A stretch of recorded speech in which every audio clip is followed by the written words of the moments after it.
ජයග්‍රාහී මානසිකත්වයක්. දැන් අපිට පේනවා අපේ ඉන්ද්‍රියන් සකස් වෙලා තියෙන්නේ අරමුණු ගන්න. ඇස රූප ගන්නවා, කන ශබ්ද ගන්නවා, නාසය ගඳ සුවඳ ගන්නවා, දිව රසය ගන්නවා, ශරීරයේ ස්පර්ශ ගන්නවා, මනස අරමුණු ගන්නවා. ඒ අරගෙන ඒවා තමාගේ කරගන්නවා. දකින දේ ඇසුරෙන් තොරතුරු ගොඩනගනවා. ඇහෙන දේ ඇසුරෙන් තොරතුරු ගොඩනගනවා. සංකල්පන හැටියට. මනස. දැන් එහෙමනම් අපි ඉගෙන ගන්න දෙයක් කියවලා ඉගෙන ගන්න වෙලාවේදී හෝ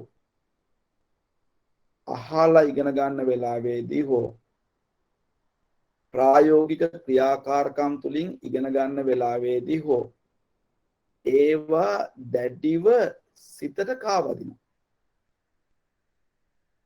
එයින් අදහස් කරන්නේ විඥානගතව තියාගන්නවා කියන එකයි. දැන් එතකොට ඒ තොරතුරු ආශ්‍රයෙන් කිසියම් ආකාරයක ප්‍රශ්නයක් අදහසක් ඉදිරිපත් වුණොත් ලෝකයාගෙන් ඒකට ගැළපෙන විදියට තොරතුරු ටික ගලපන්නට උත්තරයක් නිර්මාණය කරන්නට තමන්ගේ අනන්‍යතාවයේ තහවුරු වෙන විදියට තමා බුද්ධිමත්යෙක්ට තහවුරු වෙන විදියට කටයුතු කරන්නට අපහසුද?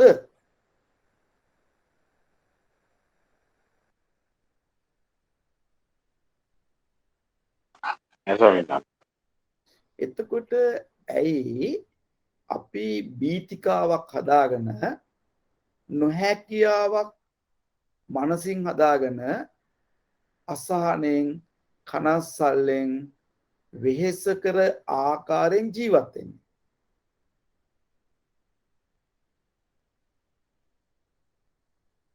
අද දවසේ වැඩසටහන කාට හරි දෙන්නට මට අවස්ථාවක් ලැබුණේ නැහැ. ලබන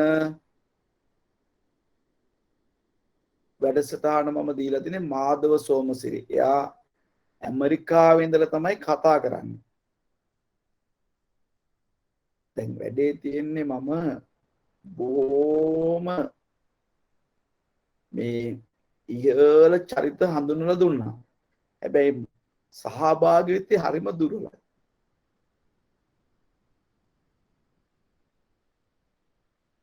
මේ සමහර වෙලාවට ඉහළම අය කතා කරනකොට 11 දෙනෙක්ගෙන් එහාට යන්නේ. අද නම් 15ක් ඉන්නවා. දැන් එතන අපිට පැහැදිලිව පේනවා අපේ මනස අවශ්‍ය දේ අනවශ්‍ය දේ වැදගත් දේ නොවැදගත් දේ ගැළපෙන දේ නොගැළපෙන දේ තෝරා බේරා ගැනීමට අපොහොසත් වීම තමයි මේ බීතිකාවන්ට හේතුව.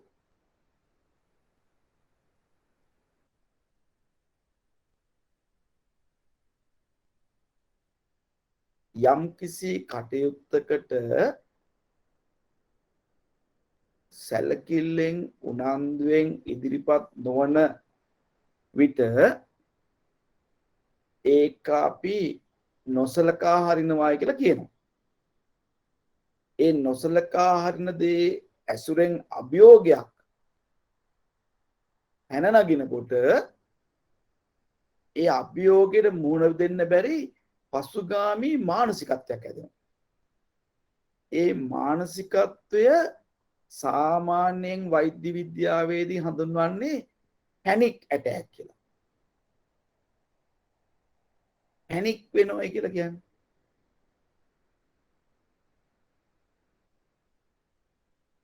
හරිද නිලන්තිනාංගි? එහෙමයි ස්වාමීන් වහන්සේ. පසුගිය අවස්ථාවක third year medical student කෙනෙක් එයාගේ ඔළුවට කිසිම අදහසක් එන්නේ නැහැ විභාගෙට සූදානම් වෙන්න බෑ අරකයි මේකයි කියලා ගොඩාක් දේවල් කිව්වා. මම විනාඩි 45ක් එයාත් එක්ක කතා කරා. විනාඩි 45ක් එයා පාඩම් කරා නම් කොහොමද?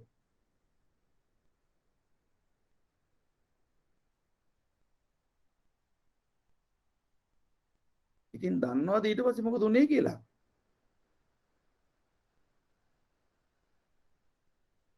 ඊයේ පෙරේද මට කතා කරලා කියනවා එයාට ෆස්ට් ක්ලාස් එකක් තියනලු.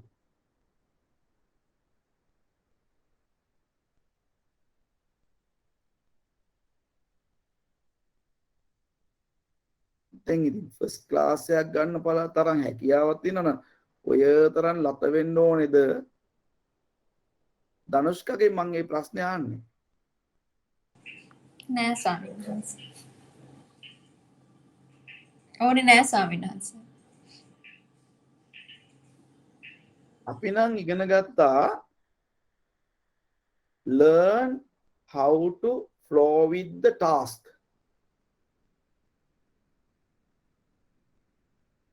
Learn how to flow with the task. කටයුත්ත සමග flow වෙනවා කියලා කියන්නේ ගලාගෙන යන්න.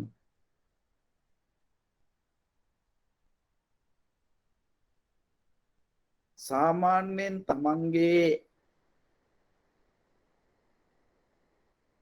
කායික මානසික තත්ත්වය ආධ්‍යාත්මික තත්ත්වය සකස් කරගෙන ඒ කටයුත්තත් එක්ක ගලාගෙන ගියාම ඒ ගලාගෙන යන චරිතය ඉවර වෙන්නේ කොතනින්ද? ඔය මහවැලි ගඟ කවදාද දවසක කල්මුණෙන් මුහුදට බහැලා තියනවද?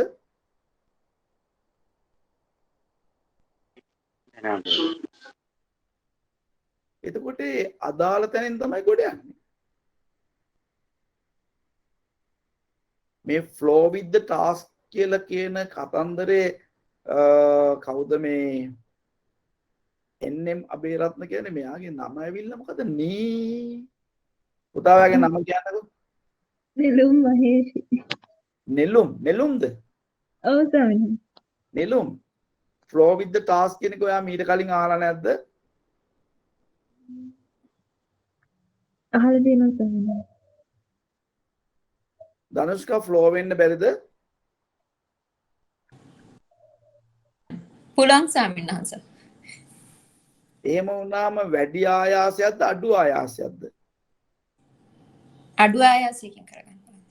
අඩු ආයාසයකින් වැඩි ප්‍රතිඵල. අඩු ආයාසයක් වෙන්න හේතුව තමයි දැන් අපි ගත්තොත් එහෙම සිත යොමු කිරීම ඇවිල්ලා මානසිකාරය. එහි නැවත නැවත යෙදීම ඇවිල්ලා විචාරය. අරමුණ ඊටමත් මොදින් හිතේ පවත්වා ගැනීම විතර්කය.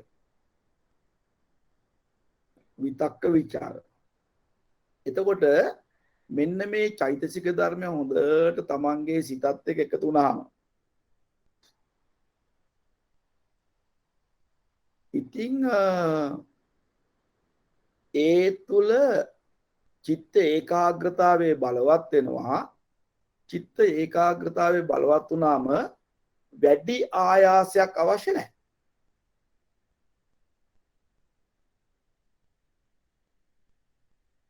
වැඩි ආයාසයක් අවශ්‍ය නැහැ. අඩු ආයාසයෙන් වැඩි ප්‍රතිඵල. මේ කතාවත් එක්ක එකඟ වෙන්න පුළුවන් ද අනිත් අයට? එහෙමයි හම්බුනේ. එහෙමයි. හරි. මට මතකයි එක්තරා අවස්ථාවකදී අම්මා කෙනෙක් තමන්ගේ පුතාට කියනවා අපි ඔය ලත වෙවි හිටියේ නැහැ. අපි ඉතින් ගණිත පේපර් එක ලිව්වොත් ලකුණු 100ම ගන්නවා.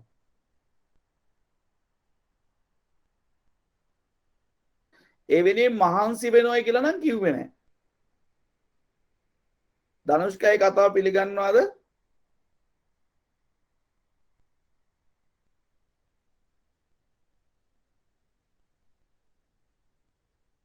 ගණිත පේපර් එක අරගෙන ඒකට මේ උත්තර ලිව්වාම ලකුණු 100ම ගන්න පුළුවන් අය ඉන්නවයි කියලා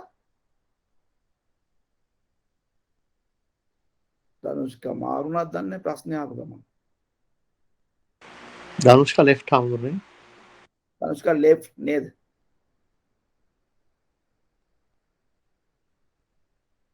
හරි අපි එහෙනම් නතාලි වල්ලගමු. නතාලි ඉන්නව නේද? නතාලි ඔයා ඉන්නව නේද?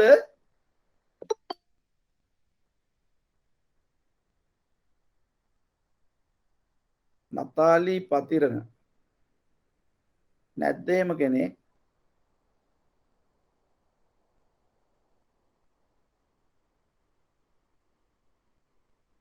නතාලි කතා කරන්න බය වෙලා. හරි තීක්ෂණ කියන්න බාන පුතේ.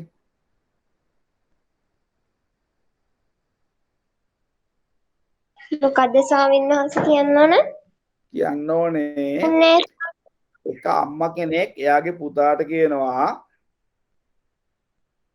අපි ඉතින් ඔය ගොඩක් මහන්සි වුණේ නෑ, අපි ඉතින් ඔය ලත වුණේ නෑ, ගණිත පේපර් එක අරගෙන උත්තර ලිව්වාම ලකුණු 100ම ලැබෙනවා කියලා. එහෙම පුළුවන්ද?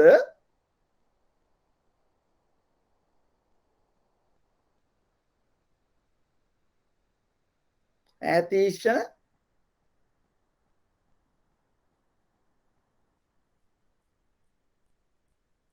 බෑ ස්වාමීන් වහන්සේ. බෑ.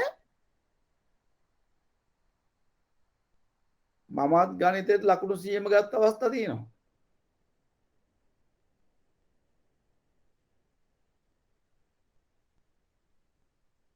මම ඉතින් O level දක්වානේ ගණිත කරේ, මම A level ට මැත්ස් කරේ නෑනේ. ඉතින් මම ලකුණු 90කට වඩා ගන්නවා. ලක්මාල් මල්ලි හම්බුනේ. ඉස්සුරු කියන්නේ ඔයාගේ ලොකු පුතානේ. ඒවයි අතුනේ. ඔයාගේ ලොකු පුතාගේ අම්මනේ ලකුණු 100ම ගත්තේ නේ. දෙන්නම ගත්තා. ඇයි අප්පච්චි? අප්පච්චි කියනවා. ඉතින් මට අප්පච්චි කියලා ඇහිලා නැහැ. මට ඇහිලා තියෙන්නේ අම්මා කියනවා. ආම්නේ ගණන් නෙමෙයි ඔක ආයේ කෙමිස්ට්‍රි වලට. ගණන් වලට තිබ්බා. කෙමිස්ට්‍රි වලට 99ක් එහෙම ගන්නව නිලන්ති. ඒක ලොකු දෙයක් ගණන් වලට වඩා.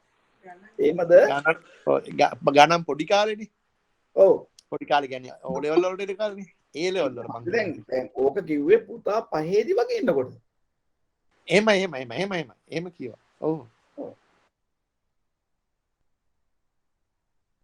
දැන් තීක්ෂණ මොකද කියන්නේ?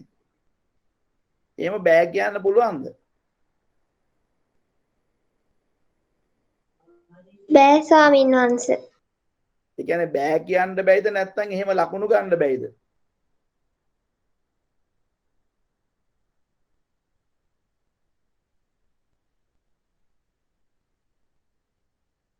ඈ පුතේ අමාරුයි ස්වාමීන් වහන්සේ. මොකද්ද අමාරු? මිනිස්සයා ජීවත් වෙන්න ඕනේ අමාරු එකත් එක්කද හැකියාවත් එක්කද? හැකියාවත් එක්ක. ඒතර හැකියාව ගැන විශ්වාසයක් තිබුණාම අමාරුද?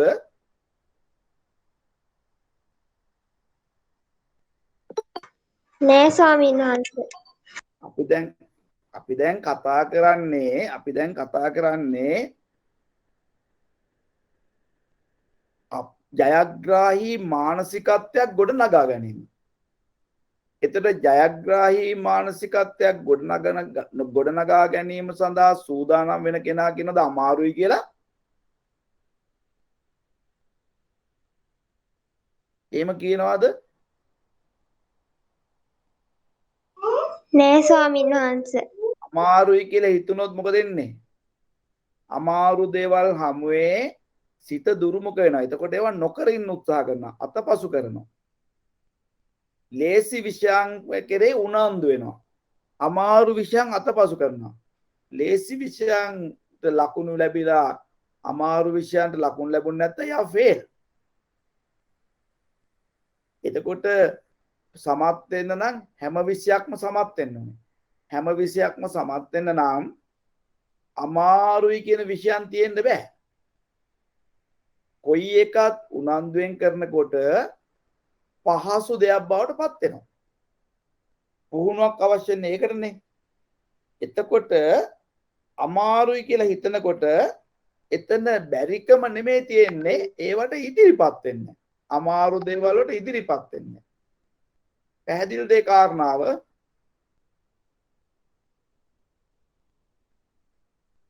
එහෙමයි ස්වාමීන් වහන්සේ. දැන් මෙතන ඉන්න බිනාක්ෂි කියලා ඉදිරිසිංහ කියලා කෙනෙක්. ඔයා කී පන්තිද පුතේ ඉන්නේ?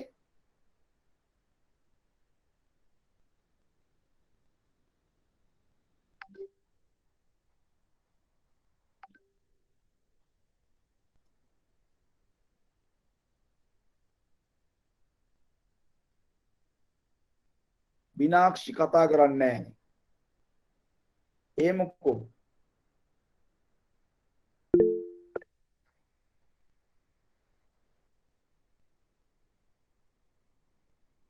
මැසේජ් එකක් ආවා.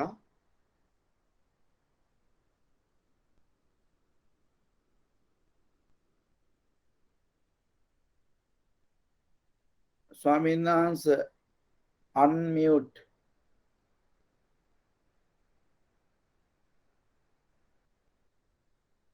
unmute වෙන්නේ නැහැ. එයාට උත්තර දෙන්න අමාරුල unmute වෙන්නේ නැල්ලු. අපිට ඒක unmute කරන්නත් බෑනේ. හරි කමක් නැහැ. හරි. එතකොට දැන් පළවෙනි කාරණාව ජයග්‍රාහී මානසිකත්වයක් හදා ගැනීම සඳහා පළවෙනි කාරණාව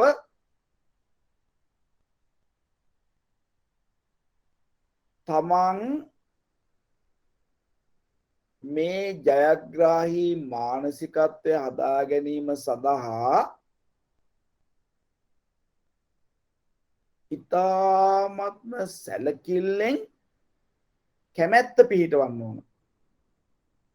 කැමැත්ත කියන්නේ ඡන්දයනේ. ඔකට අපි ආසාව කියලාත් කියනවා. දැන් එතකොට ඡන්දේ පිහිටනකොට ඒ පිළිබඳව ගොඩාක් සැලකිලිමත් වෙනකොට එතකොට සැලකිලිමත් වීම කියලා කියන්නේ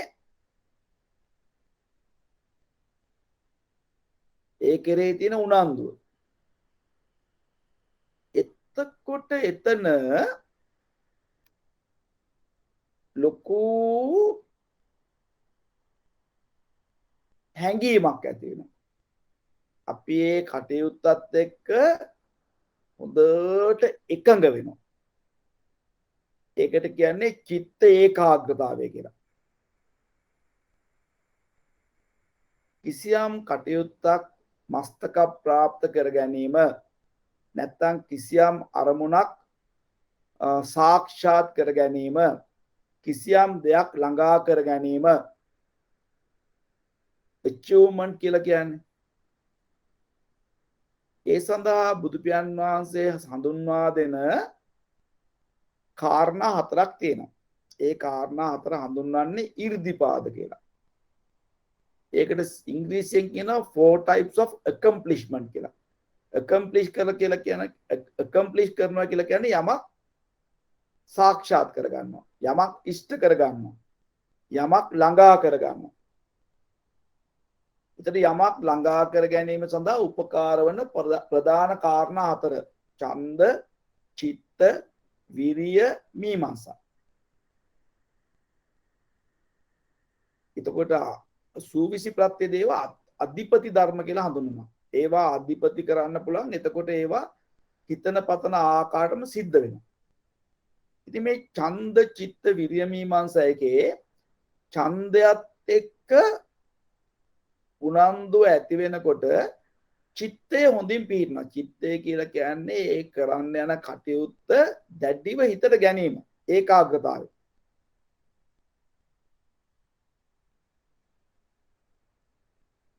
ඡන්ද චිත්ත. එතකොට එතන වීර්ය පිහිටනවා.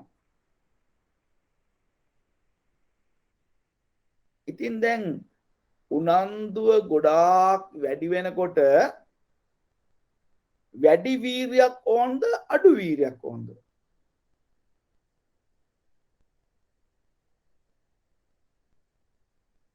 උනන්දුව වැඩි වෙන්න වීර්යය වැඩියෙන් යොදන්න ඕනද වීර්යය අඩුවෙන් බෙදන්න ඕනද?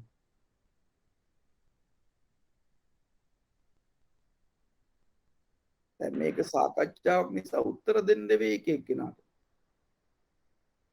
වීර්ය අඩුවෙන් යොදන්න පුළුවන් සාරාංශ. වීර්ය ගොඩක් යොදන්න අවශ්‍ය නැහැ. එතකොට දැන් බිය වැඩි වුණාම කරගන්න බැරි වෙයි කියලා හිතනකොට සැකයක් ආවාම ඊළඟට සිත නොසන්සුන් වුණාම ඒගොල්ලන් මැරිගෙන පාඩම් කරනවා. පොතේ මැලිගෙන ඉන්නවා බයයි ෆේල් වෙයි කියලා. දැන් එතකොට මේ වීර්යය වැඩි වෙන්නේ ඇයි? කරන දේ පිළිබඳ විශ්වාසය අඩු නිසා. සිතේ ඒකාග්‍රතාවය අඩු නිසා. අසාර්ථක වෙයි කියන බය නිසා. ඒ කාරණාව පැහැදිලිද?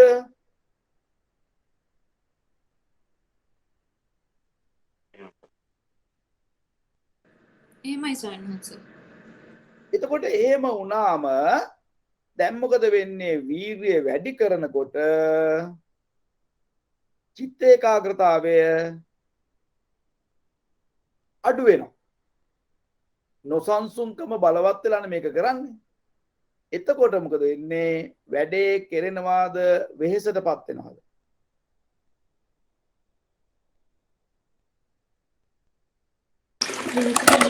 වෙහෙසටපත් වෙනවා සාරාංශ. එහෙමනම් ජයග්‍රාහී මානසිකත්වයක පළවෙනි කාරණා බවට පත් වෙන්නේ මොකද්ද? තමන් බලාපොරොත්තු වෙන කටයුත්ත කෙරෙහි ඇති වෙන්න ඕන කැමැත්තක් ඒ කැමැත්ත උනන්දුවෙන් ඇති වෙන්න ඕන. සැලකිල්ලෙන් ඇති වෙන්න ඕන. ඒකත් එක්කම ඊළඟ ගොඩ නැගෙනවා මෙන්න මේ ඒකාග්‍රතාවයත් එක්ක එකතු වෙන අනෙකුත් සෝබන චෛතසික ධර්ම. හිත එකඟ වුණාම එතන විරිය පිහිටනවා. ඊළඟට විශ්වාසය බලවත් වෙනවා. එතකොට පුළුවන් කියන හැඟීම හොඳට ගොඩනගෙනවා. එතකොට පුළුවන් කියන හැඟීම ගොඩනගෙනවා කියලා කියන්නේ දක්ෂතාවය පිහිටවනවා කියන එකනේ. ඕනම දෙයක් හරියන්නේ දක්ෂතාවය නිසා. ඕනම දෙයක් වරදින්නේ අදක්ෂතාවය නිසා. එකඟ වූ සිතෙහි දක්ෂතාවයේ පිහිටනවා. නොසන්සුන් සිතෙහි අදක්ෂතාවයේ පිහිටනවා. හරිද ඒ කතාව?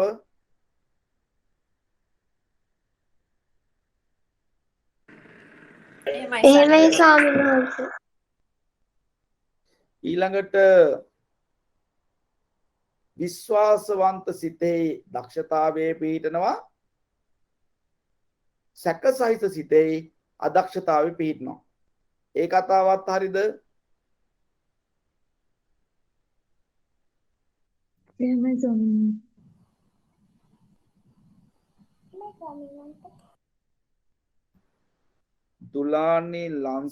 දුල්හානි ලංසක්කාර මගේ මයික් එක මියුට් කළා. වැරදීමකින් වෙන්න ඇතිනේ.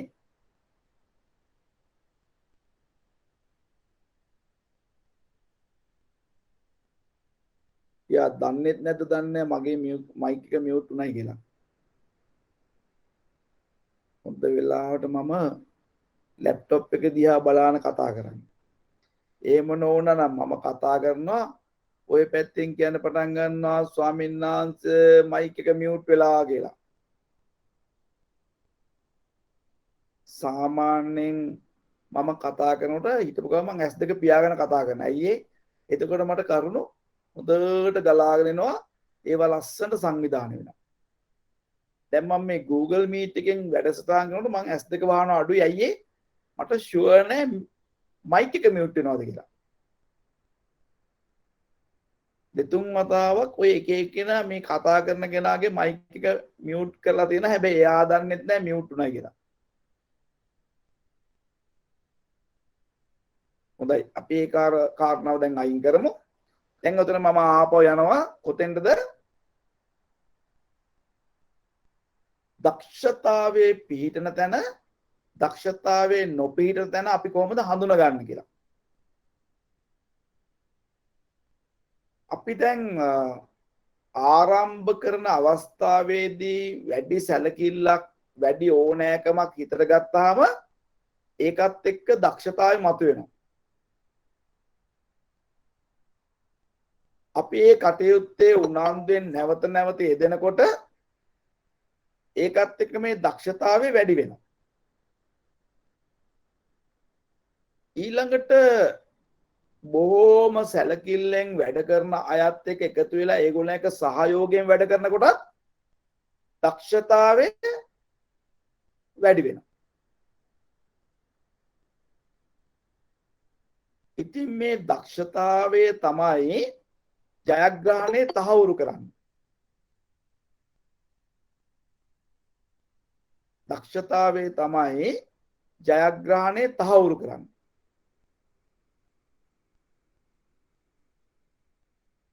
අදක්ෂතාවය තමයි පරාජිත බව උරුම කරලා දෙන්නේ.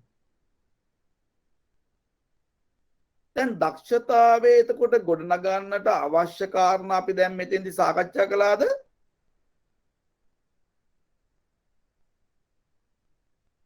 නැද්ද?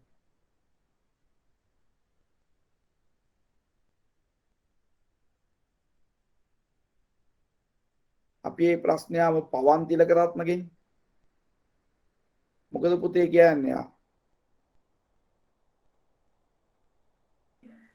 තෙරුවන් සරණයි ස්වාමීන් වහන්ස. ඔව්. නැහැ ස්වාමීන් වහන්ස. අපි දක්ෂතාවයේ තහවුරු කරන ආකාරය සාකච්ඡා කරේ නැද්ද? නැහැ ස්වාමීන් වහන්ස. ඇයි නැත්තේ? දැන් අපි කොහොමද කතා කරේ? ජයග්‍රහණයේ තහවුරු කරන්නේ දක්ෂතාවයයි. පරාජය තහවුරු කරන්නේ අදක්ෂතාවයයි. ඒක අපි සාකච්ඡා කරේ නැද්ද? සාකච්ඡා කරා ස්වාමීන් වහන්ස. ඊට පස්සේ අපි කියනවා මොකද්ද? ඔබගේ චිත්ත ඒකාග්‍රතාවයේ බලවත් වූ තැනක දක්ෂතාවයේ පිහිටනවා. ඔබගේ සිත නොසන්සුන් වුණාම අදක්ෂතාවයේ පිහිටනවා. අපි මේක බෙදාගත්තද? එහෙමයි ස්වාමීන් වහන්ස. දැන් එතන අපිට ආපහු ඒ ගැන කතා කරන්න. එතකොට ඔන්න දක්ෂතාවයේ පිහිටවන්න නම් කරන කටයුත්ත පිළිබඳව ඒකාග්‍රතාවයක් තියෙන්න ඕනේ. සිත එකඟ කරගෙන වැඩ කරන්න ඕනේ. සිත නොසන්සුන් වුණොත් අදක්ෂයි. විශ්වාසයෙන් කටයුතු කළොත් දක්ෂතාවයේ පිහිටනවා. සැකයෙන් කටයුතු කළොත් දක්ෂතාවයේ පිහිටන්නේ නැහැ, අදක්ෂතාවයේ පිහිටනවා. බියෙන් තොර වුණොත් දක්ෂතාවය පිහිටනවා. පිහිටනවා. බිය ඇති වුණොත් දක්ෂතාවයේ බිඳ වැටෙනවා. ඊළඟට උනන්දුව හොඳට පවත්වා ගත්තොත් දක්ෂතාවයේ පිහිටනවා. උනන්දුව අඩු වුණොත් දක්ෂතාවය නොපිහිටනවා. එම කටයුත්තේ නැවත සැලකිල්ලෙන් යෙදුනොත් දක්ෂතාවය පිහිටනවා. ඒ නැවත ඒ පුහුණුවේදීම අතපසු වුණොත් දක්ෂතාවය බිඳ වැටෙනවා. ඊළඟට අපි කිව්වා බොහෝම සැලකිල්ලෙන් පිළිවෙලට වැඩ කරන අයගේ සහයෝගයෙන් දක්ෂතාවයේ පිහිටවන්න පුළුවන් කියලා. එතකොට අපි දැන් දක්ෂතාවයේ පිහිටවන්නට අවශ්‍ය ප්‍රධානම කාරණා ටික කතා කළා. කතා කරලා නැද්ද? කතා කරා ස්වාමීන් වහන්ස. කතා කරලා තියෙනවා. ඊළඟට තියෙන දෙයක් තමයි කිසියම් කටයුත්තක් පිළිබඳව පැහැදිලි දැක්මක් නැත්තම් ඒ දේ හරියට කරගන්න බැරි තත්ත්වයක් උදා වෙනවා.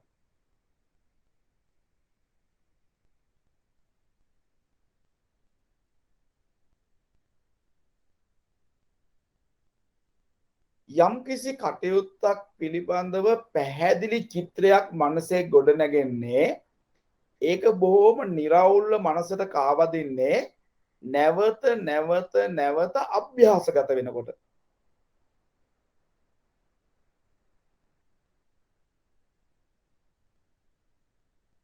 එකපාරක් අහලා තියෙන දෙයක් ඉතාමත්ම පැහැදිලිව මතක් කරගන්න බෑ.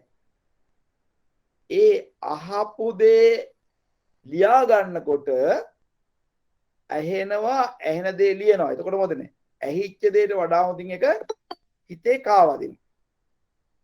ඊළඟට ඒ සටහන් කියවලා බලනකොට ආයසරයක් තවත් හොඳින් කාවදිනවා. ඊට පස්සේ ඒ පාඩමට අදාළ ප්‍රශ්න ටික අරගෙන ඒවට උත්තර ලිව්වොත් තවත් හොඳින් කාවදිනවා. ඒ ලියපු උත්තරවල කොච්චර දුරට නිරාබද්ධතාවය තියෙනවද කියලා රිවිව් එකක් කරලා බැලුවොත් වඩාත් හොඳින් ඒක තහවුරු වෙනවා. තමන් ඒ ඉගෙනගත්ත දේවල් තවත් අයත් එක්ක සාකච්ඡා කළොත් ඒ සාකච්ඡා කරනවා කියලා කියන්නේ ඒවා ප්‍රකාශ කරනවා කියන එකනේ. දැන් විභාගයේදී උත්තර ලියනවා කියලා කියන්නේ තමන් ළඟ තියෙන දැනීම නිවැරදිව ප්‍රකාශ කිරීමනේ. දැන් එතන ජයග්‍රහණය තහවුරු වෙනවා.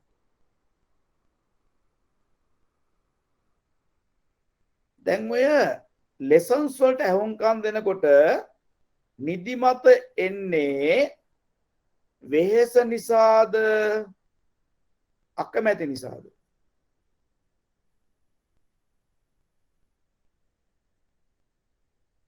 අකමැති නිසා. පාඩමක් අහගෙන ඉන්නකොට පැන්සල හපන්නේ අකමැති නිසා ස්වාමීන් වහන්සේ.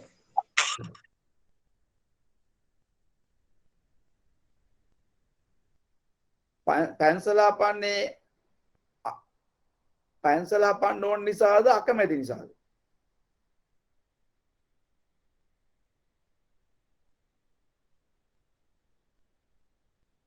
ඈනුම් මරින්නේ වෙහෙස නිසාද අකමැති නිසාද? එතකොට කොලයක් අරගෙන පෑනෙන් අකමැති නිසා ස්වාමීන් එක එක චිත්‍ර අඳින්නේ. දැන් එතන අපිට පැහැදිලිව පේනවා ඒ කටයුතු ඒ විදිහට සිද්ධ වෙනකොට අර පාඩමට ඇහුම්කන් දීම මගහැරෙනවා, වෙනත් එක හිත නිරත වෙන බව ගොඩ නැගෙනවා.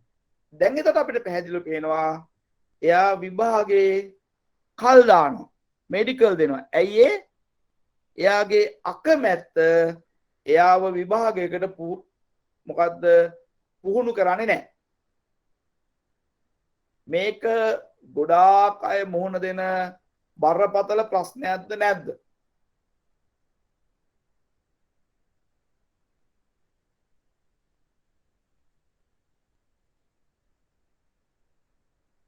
උත්තර නෑනේ අප්පා.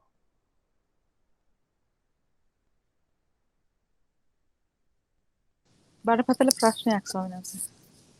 ඇහුම්කන් දීමට මැලිවන ස්වභාවයක්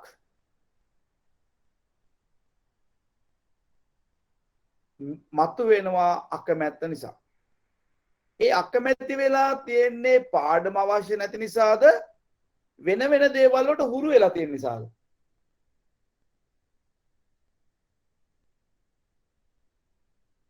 මොනවාද සාමාන්‍යයෙන් ළමයි හුරු වෙන දේවල්? එකක් තියෙනවා මොකද්ද? නිදා ගන්න කැමති. නිද්ද සුඛ. තව එකක් තියෙනවා ඇඳේ පෙරලි පෙරලි ඉන්න කැමති. නිින්ද ගිහිල්ලා නැහැ. ඒත් ඇඳට වෙලා පෙරලි පෙරලි ඉන්න කැමති. දැන් එතකොට මේවා නිතර නිතර සිද්ධ වෙනකොට තමන්ට අවශ්‍යම දේවල් කෙරෙහි හිත පිහිටවන්නට එයාට හුරුවක් තියෙනවාද? ඒ නිසා ටීචර් පාඩම කියලා දෙනකොට අහගෙන ඉන්නවා, ඒත් එක්කම නිදිමත හැදෙනවා, එහෙම නැත්නම් වෙන දෙයකට හිත යොමු වෙනවා, එහෙම නැත්නම් ඈනුම් අරිනවා, එහෙම නැත්නම් පොත්වල එක එක දේවල් ලියලා ඒව ගුලි කරලා යාළුවන්ට ගහනවා. මේ ඔක්කොම සිද්ධ වෙන්නේ වෙන වෙන කටයුතු වලට කැමැත්තක් ඇති වෙනවා ඉන්ස්ටන්ට්ලි, ප්‍රධානම කටයුත්තට අකමැත්තක් ඇති වෙනවා. ඒ අකමැත්තක් ඇති වෙන්න තවත් ප්‍රධාන හේතුවක් තමයි මේ විභාග අමාරුයි කියලා හිතෙන එක හෝ විභාග ගොඩාක් අමාරුයි කියලා අනිත් අය කියන එක.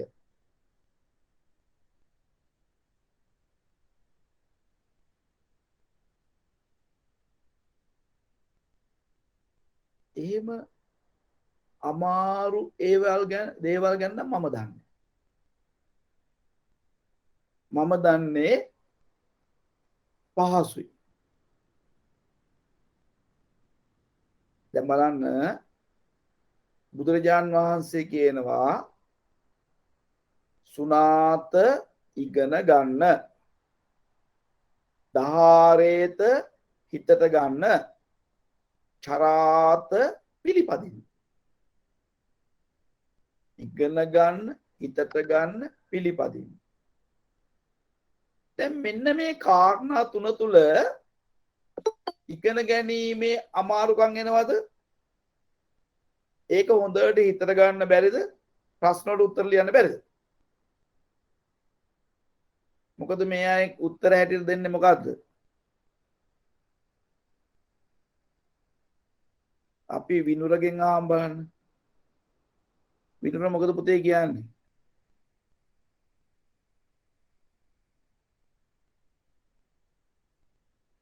ඉගෙන ගන්න, හිතට ගන්න, පිළිපදින්න කියන මේ ක්‍රියාවලිය තුල විභාග වලට මුහුණ දීමේ බයක්, චකිතයක්, බැරිකමක් ඇති වෙන්න පුළුවන්ද? මම මේ ප්‍රශ්නේ ඉදිරිපත් කරේ විනුරට. විනුර මොකද පුතේ කියන්නේ?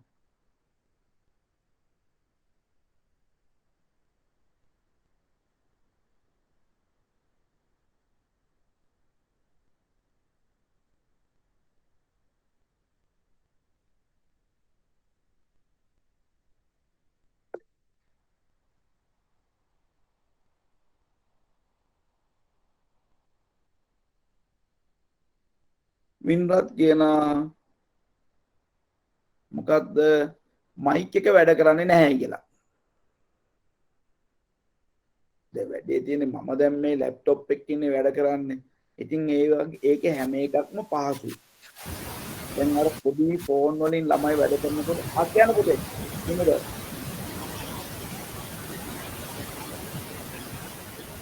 මෙසේජ් එකක් නම් ඒවල තියෙනවා එයා එකඳයි කියලා.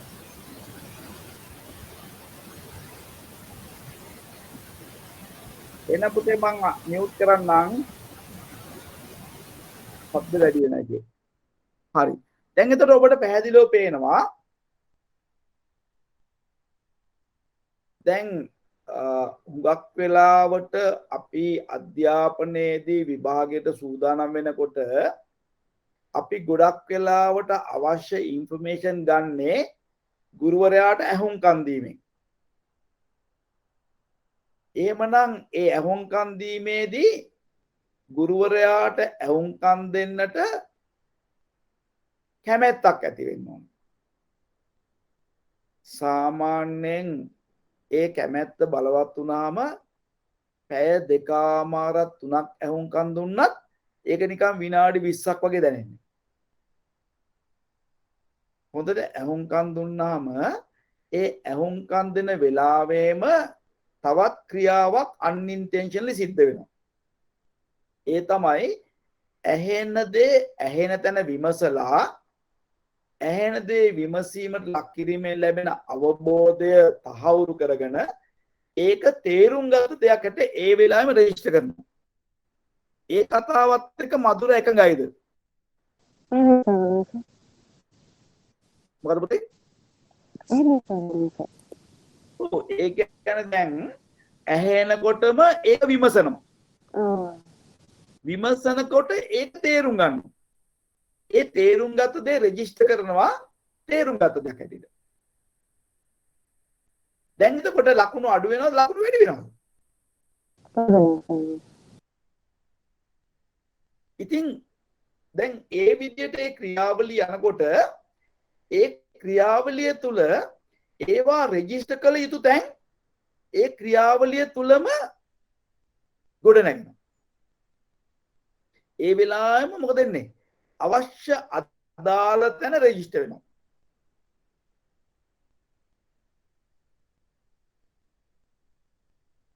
දැන් උදාහරණයක් වශයෙන් ගත්තොත් මෙහෙම. දැන් ඔන්න මේ ඇටයක් පැලයක් වෙලා පැලයක් ගහක් වෙලා ගහක් මල් පූදින තත්ත්වයට ඇවිල්ලා මල් පූදින දේ තත්ත්වයෙන් ඒවා පරාගණය වෙන ආකාරය ඊට පස්සේ ඒකේ ගෙඩි හැදෙන ආකාරය ඊට පස්සේ ගෙඩි ඉදෙන ආකාරය ඊට පස්සේ ගෙඩි නැවත තැන් තැන්වල මේ ප්‍රෝහණය වීම සඳහා ක්‍රියාත්මක වෙන ආකාරය ඔය වගේ ලොකු පාඩමක් අපි ඉගෙන ගන්නකොට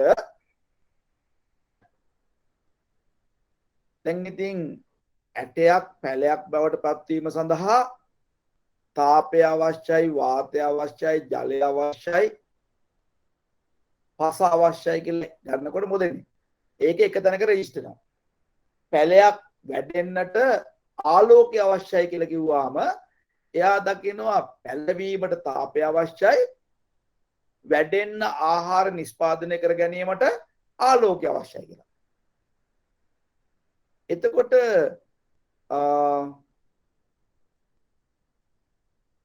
පැලයක් වැඩිවීමට අවශ්‍ය ප්‍රධානම කාරණා එකක් නිවැරදිව දකින්න කියලා තාපය ලියලා ආලෝකය ලියලා ඊළඟට සුළඟ කියලා ලියලා ගසේ සෙලවීම කියලා ලියලා ඔය වගේව දැම්මාම යා තාපය කියලා ගන්නෙ නෑ ආලෝකය කියලා ගන්න.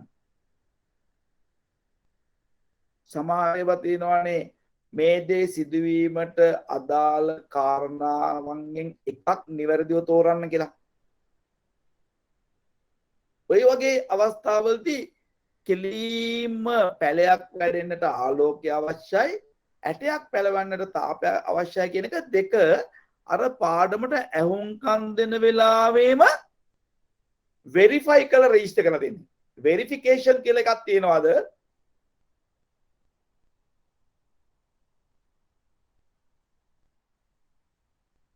ඉගෙන ගන්න වෙරිෆිකේෂන් නැද්ද?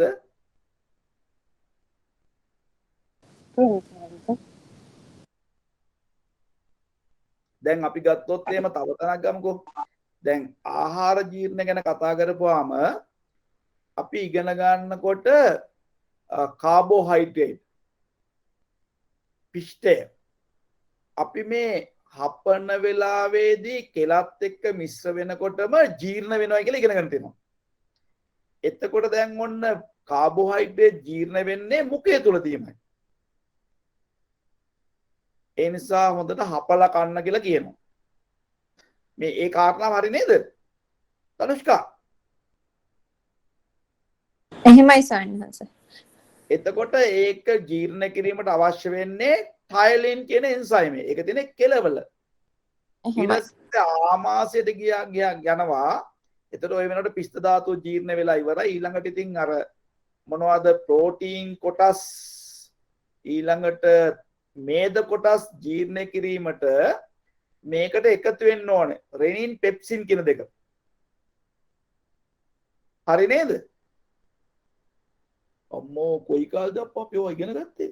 හාමුදුරනේ කාබෝහයිඩ්‍රේට් ජීර්ණය පටන් ගන්නවා මුක් කටේදී. ඔව්. ටයිලින් වලින්. නමුත් මයිලිස් මේ බඩට ගියාම අනික එක ඉතුරු ටික කරන්නේ බඩේ. බඩේදී. එහෙමයි. එතකොට දැන් ඔන්න දැන් එතකොට කටේදී තෙල් එකයි එතකොට මොනවාද ප්‍රෝටීන් කොටසුයි ජීර්ණ වෙන්න විදියක් නැහැ. මොකද ඒක ජීර්ණ වෙන්න ඕනේ රෙනින් පෙප්සින් කියන දෙන්න එකතු වෙන්න ඕනේ. දැන් රෙනින් කොහොමද? රෙනින් කාටද අයිති වෙන්නේ? තෙල් කොටස් කිරි කිරි කිරි කිරි protein. කිරි වල තියෙන ප්‍රෝටීන් එහෙමයි. එතකොට පෙප්සින් ප්‍රෝටීන් protein. වලට සමහර. දැන් ඉතින් ওই විදිහට මොකද වෙන්නේ? දැන් මේක ඉගෙන ගන්නකොට මොකද වෙන්නේ? ඒක රෙජිස්ටර් වෙන්නේ වෙරිෆිකේට් වෙලා. ඔබට ඒක පිළිගන්න පුළුවන්ද?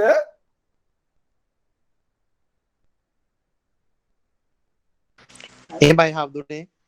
ඊට පස්සේ දැන් මේවා ගානට ඒ තැන්වල රෙජිස්ටර් වෙලා තියෙනවා. ප්‍රශ්නේ දකින්නකොටම පුදුම කැමැත්තක් ඇති වෙන උත්තර දෙන්න ඇයි ඒ අනිත්‍යානුගතව ඒ ප්‍රශ්නේ බලාපොරොත්තු වෙලා තියෙනවා. ඔබේ කතාවත් එක එකඟ වෙනවද? ඊට පස්සේ සතුටින් ඇවිල්ලා කියන්නේ මොකද? දන්න දේවල්මයි ආවේ කියලා කියනවා. දන්න දේවල්මයි ආවේ කියලා කියන්නේ ඇයි? ඒ වෙරිෆිකේෂන් එක තුල ඒවා ඒ විදිහට රෙජිස්ටර් වෙලා අනිච්ඡානගතව, ඒ කියන්නේ ඉන්ටෙන්ෂනල් නෙමෙයි අන්ඉන්ටෙන්ෂනලි මොකද වෙන්නේ? ඒ ප්‍රශ්නේ දකින්නකොට ඒ ප්‍රශ්නෙට ලස්සනට ලස්සනට උත්තර දෙන්නට මනස අනිච්ඡානුගතව ප්‍රිපෙයාර් වෙනවා.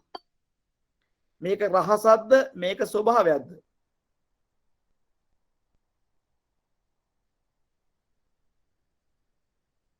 ස්වභාවයක්. මේක රහසක්ද? මේක ස්වභාවයක්ද? ඒ නිසා මේ මතක ශක්තිය දියුණු කරගන්න කියලා 아무තු මේ රහස් මන්ත්‍ර ජප කරන්න ඕනේ නැහැ.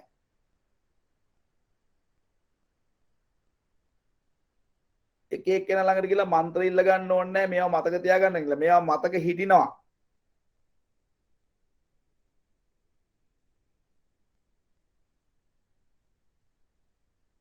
කලාතුරකින් තමයි මොකක් හරි වෙනත් ප්‍රශ්න නිසා අමතක වීම, මතක ශක්තිය අඩු වෙන ස්වභාවයන් ඇති වෙන්නේ. එහෙම අර චුල්ලපන්තක ස්වාමීන් වහන්සේට පාඩම් කරපුව අමතක වෙන්නේ ඇයි? පරණ කර්මයක් නිසාද? ගුරුවරයා සැර නිසාද?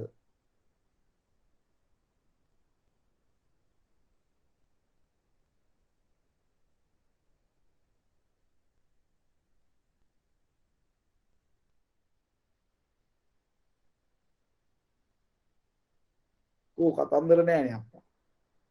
චුල්ලපන්තක පුංචි ස්වාමීන් වහන්සේට පාඩම් කරපු දේවල් අමතක වුණේ මතක ශක්තිය අඩු නිසාද? ගුරුවරයා සැරපරුස නිසාද? ගුරුවරයාගේ සැරපරුස බව. එතකොට කිසියම් පව් කරපු කෙනෙක් ඒ පාප ශක්තිය නිසා කොහෙද නරකයට යනකොට යම රජුරෝ එයාට කියනවා කළ හොඳක් මතක් කරන්න කියලා. ඉතින් දැන් මේ පාප ශක්තියේ බලවත්ව මේ අපාගත වෙලා ඉන්න මොහොතේදී ඒ යම රජුරන්ගේ කරුණා මහිමේ නිසා එයාට මතක් වෙන යා කරපු හොඳ දේවල්. එම මතක් නොවුනත් ප්‍රශ්නයක් නැහැ. යම රජුරෝ උත්සාහ කරන මතක් කරලා දෙන්න. එච්චර බරපතල පීඩාකාරී තැනකදී මතක් කරගන්න පුළුවන් නම් මේ විභාගයකදී මතක් කරගන්න බැයිද අප්පා?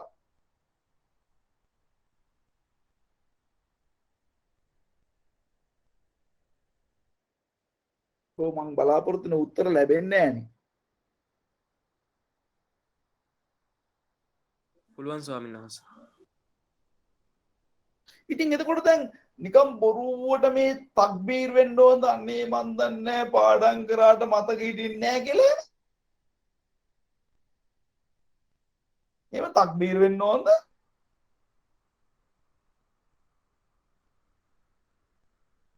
ඕනේ නැහැ ස්වාමීන් වහන්සේ. ඒකනේ.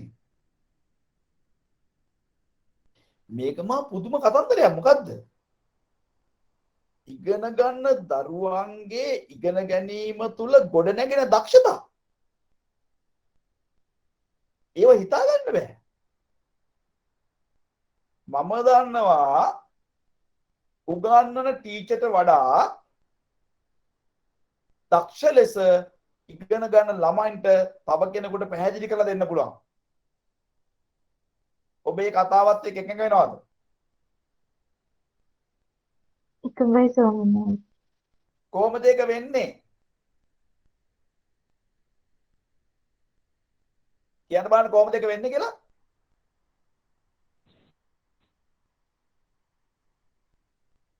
බලන්න මම මේ කියන කාරණාව හරිද කියලා. ගුරුවරයෙක් උගන්වනකොට ඒකෙන් සොයක හරිද ඉගෙන ගත්තාන් පස්සේ කියන්න මధుරම්. හරිද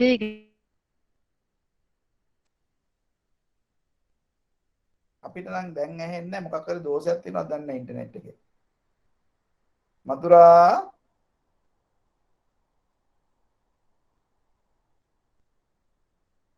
ආවේ නෑනේ උත්තරේ හොඳටම.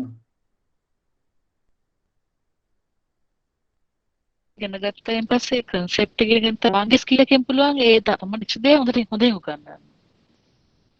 ඒක හොඳ කතාන්දරයක්. දැන් මම කියන්නේ මෙන්න මෙහෙම එකක්. බලන්න මං කියන දේ ඔයගලන්ට. දැන් ගුරුවරයා උගන්වනකොට එයා වැඩියෙන් attention දෙනවා අදක්ෂ ළමයින්ට. එතකොට මොකද වෙන්නේ? දක්ෂතාවය අඩු අයත් එක්ක වැඩ කරනකොට ඒකෙදි ගුරුවරයාට ටිකක් වැඩිපුර වෙහෙස එනවා. එතකොට ගුරුවරයාට උගන්වන්න තියෙන පිරිස වැඩි ඊළඟට අදක්ෂ අයට වැඩි සැලකිල්ලක් දක්වන්න ඒගොල්ලන්ට තේරෙන්න කියලා දෙන්න ඕනේ. ওই විදිහට ගොඩක් දේවල් තියෙනවා. දැන් අපි ඉගෙන ගත්තට පස්සේ අපි ඒක බෙදාගන්නේ අපිත් එක්ක ඉන්නේ යාළුවෝ එක්කෙනෙකුට නැත්නම් දෙන්නෙකුට නැත්නම් තුන් දෙනෙකුට එතන ඒ යාළුවා අපෙන් ඉගෙන ගන්න කැමති වෙනවා. මම දෙන්න කැමති ඒගොල්ලන් ගන්න කැමති. එතන මොකද අර ගුරුවරයා පන්ති කාමරයේදී මුණ ගැසෙන පරිසරය නෙමෙයි ඉගෙන ගත්ත අපි අනිත් පැත්ත එක බෙදා ගන්නකොට හැදෙන පරිසරය. ඒ නිසා අපිට මාර පහසුයි. ඉතින් අපි සමාජලට හිතනවා ඇයි ටීචර් මේ අපි වගේ කියලා දෙන්න බැරි කියලා. මට නම් එහෙම ඇති හිතිලා තියෙනවා. මෙතන ඉන්න අනිත් අයට එහෙම හිතිලා නැද්ද? මේක මෙහෙම කියලා දුන්නා නම් හරියන්නේ කියලා හිතනවා. ඔයගලන්ට එහෙම හිතිලා නැද්ද? හිතිලා තියෙනවා ස්වාමීන් වහන්සේ. හිතිලා තියෙනවා සයන්ස්. ඉතින් මම ටීචර්ට කියනවා. ඇයි ටීචර් මේ විදිහට මේ තඩමාරු වෙන්නේ? ඒක මේ විදිහට කියලා දෙන්න පුළුවන් නේ. දැන් මම ඔය කියලා දෙන්න කියලා කියනවා. එතකොට ටීචර් මට කියනවා පුතා ඔයා උනන්දු ළමයින්ටයි ඔය කියලා දෙන්නේ ඉගෙන ගත්ත දේ. ඔබ මේ කියලා දෙන්නේ ඔබ මේ වෙලාවේ ඉගෙන ගත්ත ෆ්‍රෙෂ් නොලෙජ් එක. මට සිද්ධ වෙලා තියෙන්නේ උනන්දුව අඩු, මතක ශක්තිය අඩු, ග්‍රහණය කරගන්න අමාරු, ඔළුවේ මේ දුවන ළමයින්ට කියලා දෙන්න කියලා. එතනින් තමයි මට තේරෙන්නේ මොකද්ද මම එහෙන පඬිත කතා කිව්වට ටීචර් මට වඩා ගොඩක් ඉදිරියෙන් ඉන්නේ කියලා. ඉතින් අපි ඒකත් ඉගෙන ගත්තේ ටීචර්ස්ලාත් එක්ක ෆයිට් කරන නිසානේ. ඉතින් ඒ නිසා මේ ඉගෙන ගැනීමේ ක්‍රියාවලිය මම දන්න තරමින් නම් ඉගෙන ගැනීමේ ක්‍රියාවලියට වඩා ඉහළට ගිය වැඩක් විනෝදාංශයක් මම දන්නේ. ඒකේ අලුත් දේවල් ඉගෙන ගන්න ලැබෙනවා, ඒවා ඇසුරෙන් සංකල්පනා ගොඩනගා ගන්න ලැබෙනවා, ඒවා ඇසුරෙන් උත්තර නිර්මාණය කරන්න ලැබෙනවා, ඒවා ඇසුරෙන් ඊළඟට වෙනත් ආකාරයේ විෂයන් එක්ක සම්බන්ධ කරගන්න ලැබෙනවා. ඔය දැන් මොකද්ද මේ එක්තරා ට්‍රාන්ස්ෆෝමේෂන් එකක් තියෙන එක මට විස්තර කරන්න හරි අමාරුයි. කිසියම් කෙනෙක් ඉගෙන ගත්ත දෙයක් ඒ ඉගෙන ගත්තේ අපි හිතමු විද්‍යාව නම් ඒ තුලින් විද්‍යාත්මක සාහිත්‍යයක් ගොඩනගා ගන්න උත්සාහ කරනවා. දැන් ෆැක්ට්ෆුල් අයිඩියාස් කියන එකයි ඊස්තටික් අයිඩියාස් කියන එකයි අතර ක්ෂේත්‍ර දෙකක්, ටේස්ට් දෙකක්. හරිද? හරිද?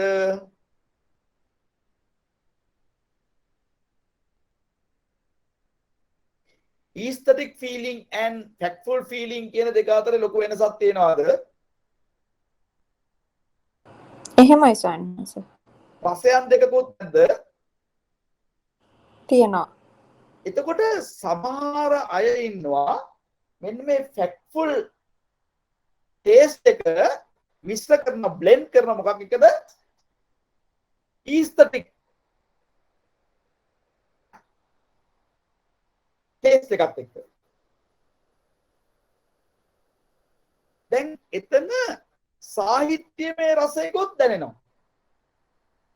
දැන් ළමයා එක පැත්තකින් විද්‍යාවත් ඉගෙන ගන්නවා ඒ තුල සාහිත්‍යමය රසයකොත් දැනෙනකොට ඒක නිකන් ගීතයක් වගේ නැත්නම් කවියක් වගේ නැත්නම් ඒක නාට්‍යයක් වගේ නැත්නම් ඒක වෙනත් ආකාරයක දෙයක් වගේ දැනෙනවා. මම මේ කියන දේ ගොඩක් අමාරුයි මට විස්තර කරන්න. මොකද මම මේ කියන දේ මෙන්න මේ වගේ එකක් කොහෙත්ම ඉගෙන ගත්ත දෙයක් යම්කිසි දෙයකට අදාළව ඉගෙන ගත්ත දෙයක් කොහෙත්ම අදාළ නොවන තවත් දෙයකට පරිවර්තනය කරලා නිර්මාණය වීම. මම හිතනවා ඕක තමයි කරේ ආතසි ක්ලාක් මහත්මයා ඔය ගැඹුරු මුහුද නිශ්චලයි කියන ගැඹුරු මුහුද කියන නවකතාව. විද්‍යාත්මක චින්තනය තුලින් හදාරපු සාහිත්‍යයක් කියලා මට හිතෙනවා. මම ගැඹුරු මුහුද කවදාවත් කියවලා නැහැ. මාර වැඩේ. මම ගෙදා වරදත්ත ගැන කතා කරා වරදත්ත කියවලා නැහැ. දැන් මම ගැඹුරු මුහුද ගැන කතා කරනවා මම ගැඹුරු මුහුද කියවලා නැහැ. මේ අය කියන්න බලන්න ඇයි මම මේ පොත් කියවලා නැත්තේ?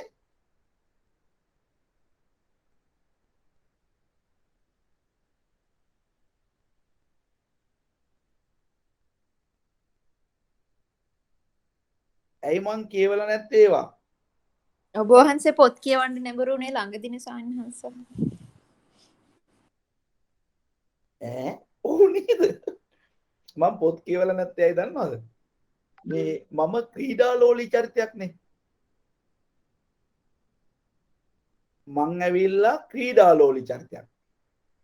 එතකොට මම පොත්ගුල මොකද පොත්ගුල්ලා කියලා කියන්නේ. මට තියෙන්නේ දෙසැම්බර් මාසේ පොත් ලිස්ට් එකට අනුව පොත් ටික අරන් දුන්නාම විෂයන් වලට අදාළව ඒ පොත් ඔක්කොම නිවාඩු කාලේ කියවලා ඒ හැම පාඩමකට පස්සේ තියෙනනේ ප්‍රශ්න පත්‍ර ටිකක් ඒවට උත්තර ලියලා ඔක්කොම ඉවර කරන එක. එතනින් පස්සේ ආයි කියවනවා කියන එක හෙන අමාරුයි. ඉඩක් ලැබෙන හැම මොහොතකම ක්‍රීඩා කරන්නයි කැමති. හැබැයි මොකක් හරි තියෙනවා පොත අධ්‍යා බලපුවම ඇතුලේ මේ දේවල් ඇති කියලා ගන්න පුළුවන් ක්‍රමයකොත් නැතුවම නොවේ. එක්තරා අවස්ථාවකදී මම ගියා මේ මොරටුවේ අපේ චූටි නංගිලා ගෙදර යාගේ නම මොන බ්‍රූඩිද? මාර වැඩේ. දැන් එයාගේ නම මතක නැහැ. මාර වැඩේ ඉන්නේ දැන්. හොඳ වෙලාවට මෙතන යා පාඩමට නැහැ. හිටියනම් එහෙම මොකද දන්නා වෙන්නේ මගේ නමත් දැන් අමතක කරලා කියලා රණ්ඩුවේ මාත් එක්ක. මම මේ බලන්නේ ආ ඉන්නවද කියලා. හොඳ වෙලාවට නැහැ. ඉතින් එයාගේ ගෙදර ගියාම එයා මාස්ටර් එකට කරනවා controlling techniques of project management කියලා.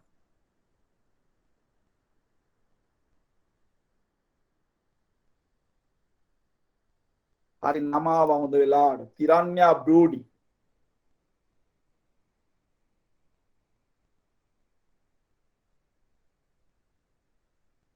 තිරන්‍යා බ්‍රූඩි. ඉතින් දැන් මම ඉස්සෙල්ලාම මේකේ කවර දිහා බලපුවා. ඊට පස්සේ මම මේ පොත දිහා බැලුවා. ව්‍යාපෘති කළමනාකරණයේ controlling techniques කියලා කියන්නේ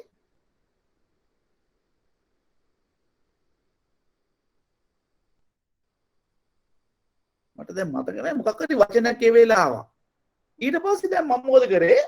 දැන් මේ පොත ඇතුලේ තියෙනවා කියලා හිතාගෙන මම දැන් ඒ controlling techniques අවශ්‍ය වෙන්නේ මොකටද? ඒ වාගෙන් සිදු වෙන්නේ මොනවද කියලා දැන් මම පොඩ්ඩක් විමසනවා. එතන මට කාරණා දෙක තුනක් එළියට ආවා. එකක් තමයි මොකද්ද? කිසියම් කටයුත්තකදී වාසිදායක තත්ත්වයන් බලවත් කර ගැනීම සඳහා අවාසිදායක තත්ත්වයන් මගහරවා ගැනීම සඳහා පාලනයක් අවශ්‍යයි. ඒක ඒ තැනට ගැළපෙන විදියට පාලන ක්‍රම හඳුනා ගන්න ඕනේ. අනුචිත ඒවා දැම්මොත් වැඩේ වරදිනවා. මේම දැන් යනකොට දැන් මොකද උනේ මට නිකන් ගලාගෙන යනවා. ඉතින් මම හිතුවා අර පොත ඇත්තේ මම මේ හිතන දේවල් ඇති කියලා. එක පැත්තකින් මේක පිස්සුවක්ද දන්නේ නැහැ නේ.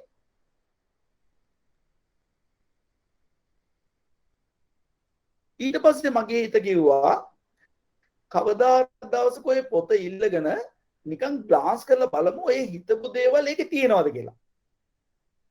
ඉතින් අද වෙනකොට මට මේ පොත ඉල්ලන්න අවස්ථාවක් ලැබුණේ නැහැ. ඔන්න ඔය විදියට පොතක් දැක්කා මේක ඇතුළට හිත තියලා ඒක ඇතුළේ තියෙන දේවල් විමසනවා. බොහෝ විට මම මේ හිතන දේවල් ඒක ඇතුළේ තියෙන්න පුළුවන්ද?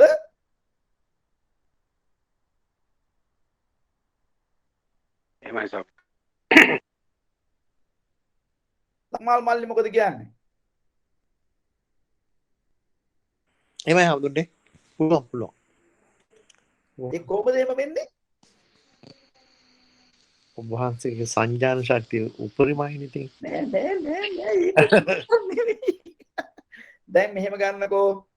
දැන් ඔය අත්ත ධම්ම නිරුත්ති පටිභාන කියලා හතරක් තියෙනවානේ.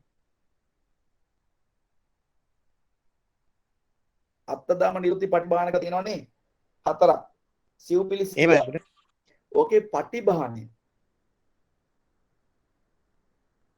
පටිභානය කියලා කියන්නේ මම ඒක හරි ආසයි මෙන්න මෙහෙම විස්තර කරන්න. දැන් ඔන්න බුදු පියාණන් වහන්සේ කියනවා අන්න අර තාරකාව දිහා බලන්න. ওই තාරකාවෙන් නිකුත් වෙන ආලෝක ධාරාවක් අපේ ලෝකයට සමීප වෙන්නට අවුරුදු 450ක් යනවා. ඒ කියන්නේ මේ තාරකාව තියෙන්නේ ආලෝක වර්ෂ 450ක් ඈතින්.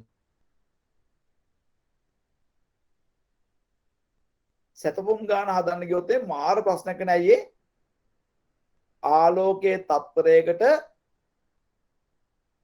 සතපුම් 1,86,232 දශම ඔන්නෝම් ප්‍රමාණයක් ගමන් කරනවා. ආලෝකයේ වේගය තත්පරයකට සැතැම්ම 1,86,282.397යි. එහෙමයි විද්‍යාත්මකව හොයාගෙන තියෙන්නේ. ඉතින් ඕක දැන් මොකද කරන්න ඕනේ? තත්පරය 60න් වැඩි කරලා ඊට පස්සේ ඒක ආපහු 60න් වැඩි කරලා ඊට පස්සේ ඒක 24න් වැඩි කරලා ඊට පස්සේ ඕක 365න් වැඩි කරන්න බෑ. ඊට පස්සේ ඒක ආයි 450න් වැඩි කරන්න බෑ. ඉතින් එතකොට දැන් බුදු පියාණන් වහන්සේ කියනවා මේ තාරකාවෙන් ආලෝකය අපිට දකින්නට අවුරුදු 450ක් යනවායි කියලා. දැන් ඉතින් ඔය තාරකාව මීට අවුරුදු 200කට කලින් මිය ගිහිල්ලා. එතකොට මේ මිය ගිය තාරකාවෙන් තාමත් ආලෝකය අපිට ලැබෙනවනේ. ලැබෙන්නේ නැද්ද?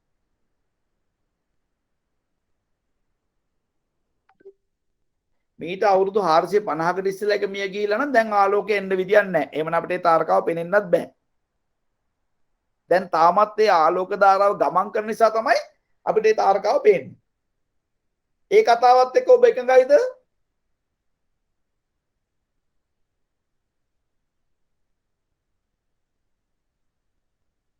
එකඟ නැද්ද අප්පෝ?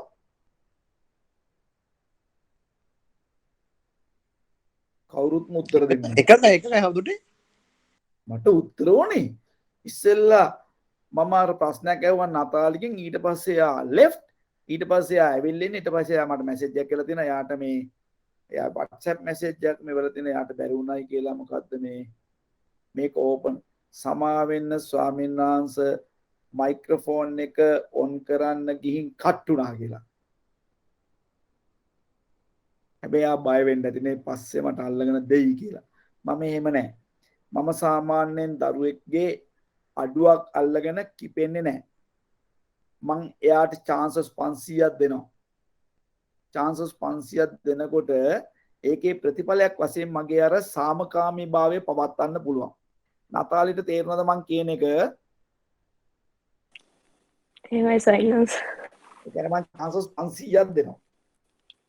එහෙමයි. ඔව් ඔව්. එතන මට මාර විදිහට කූල් එකේ ඉන්න පුළුවන්. නැත්තම් ඉතින් ඊට පස්සේ මේ ප්‍රෝග්‍රෑම් එකේ වුණා පස්සේ මම යාට කෝල් කරලා ඔන්න බනින්න පටන් ගත්තාම එයා ගීත විදිලා ඊට පස්සේ එයා ඕක මහත්යට කිව්වා මහත්යා මගේ පැත්තට කතා කරලා මේ එහෙමනේ ඔයා මාත්‍යට ප්‍රශ්න ඇති කරගෙන ඔයාගේ වේදනාව මහත්යට කිව්වා මහත්යා ඔයාගේ පැත්තද මගේ පැත්තද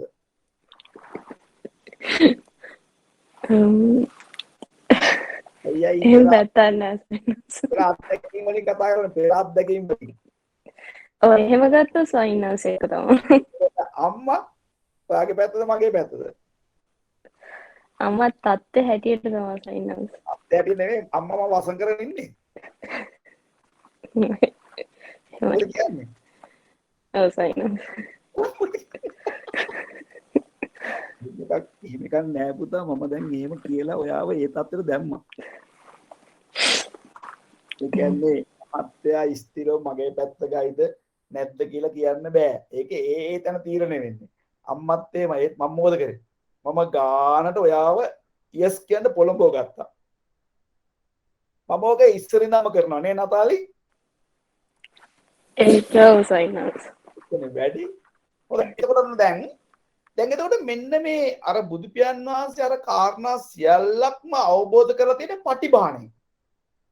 එතකොට පටිභාණ්‍ය කියලා කියන්නේ මොකද්ද?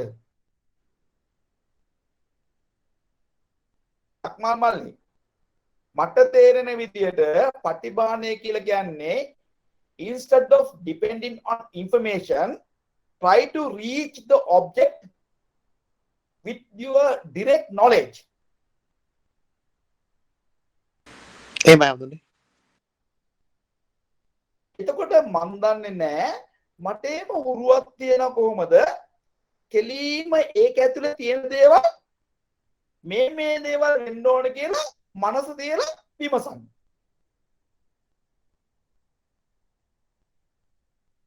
මම ඉතින් ඒක නිතරම කරන්නේ නැහැ. ඒ වුණාට සමහර වෙලාවට මම දැන හෝ නොදැන එහෙම කරලා ඊට පස්සේ මට එවිඩන්ට්ලි පේනවා මේවා තමයි තියෙන්නේ කියලා.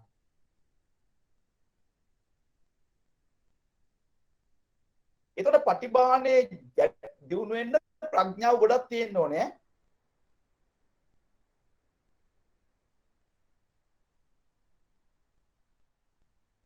මං හිතන්නේ දැන් ඔන්න අපි 7 ඉඳලා 8යි කාලේ වෙනකන් හිටියා. කාටවත් දැනුන්නේ නැහනේ අපි පැයකුත් විනාඩි 15ක් හිටියේ කියලා. මට නම් දැනුනේම නැහැ. ඔයගොල්ලන්ට දැනුණාද? නෑ ස්වාමීන් වහන්සේ. ඔව්. දැන් එතකොට ඔන්න දැන් මම මේ කතා කරන දේවල් අපේ මේ දරුවෝ හිතර ගත්තොත් කවදාවත් පරාජිත මානසිකත්වයක් හැදෙයිද? හැදෙයිද? ජයග්‍රහණය කල් ඇතුව දකින්න. ඒ ජයග්‍රහණයම ඒ ක්‍රියාවලිය තුල තහවුරු කර ගන්නවා.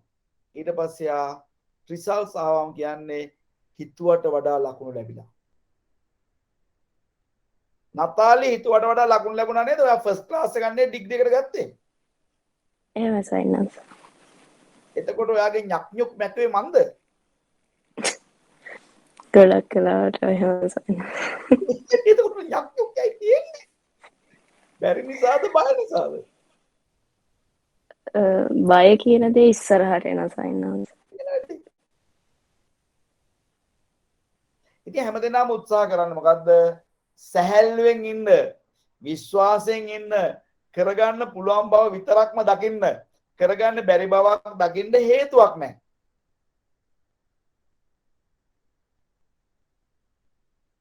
දැන් අන්තික තමයි දැන් මගේ චරිතය දිහා බලපුවාම මම දන්න දේවල් වලට වඩා නොදන්න දේවල් නෙමෙයිද කරන්නේ? නතාලි මට කියන්න බලන්න පුතේ. කාගේ හරි ඉතාමත්ම භයානක ලෙඩක් තියෙනකොට මම ඒකට බෙහෙතක් කියලා තීරණය කළාම දැන් මම මේ ගේන බෙහෙත් වල ස්වභාවය මම දන්නේ නැහනේ. එතන මේ බෙහෙත් එකකට එකක් විස වෙන්න පුළුවන්ද බැරිද? සමහර විට වෙන්න පුළුවන් සයිනස්. ඉතින් මම පුතේ සමහරවිට බෙහෙත් වර්ග 24 25 ගන්නවනේ මේ ගන්නකොට. ඒතකොට මේකේ විස වෙන්න පුළුවන් පොසිබිලිටි එක වැඩිනේ. නමුත් කවදාවත් විස වෙන්නේ නැහැ. සමහර මතු කරන බෙහෙත් වර්ග මම දැකලවත් නැහැ. ඒවයි ಗುಣ මොනවද කියලා දන්නෙත් නැහැ. ඒත් මගේ අතුලාන්තය කියන මොකද්ද? මෙන්න මේ පැටර්න් එක තුල ඔබට වරදින්නේ නැහැ කියලා. මොකද්ද මේ පැටර්න් එක?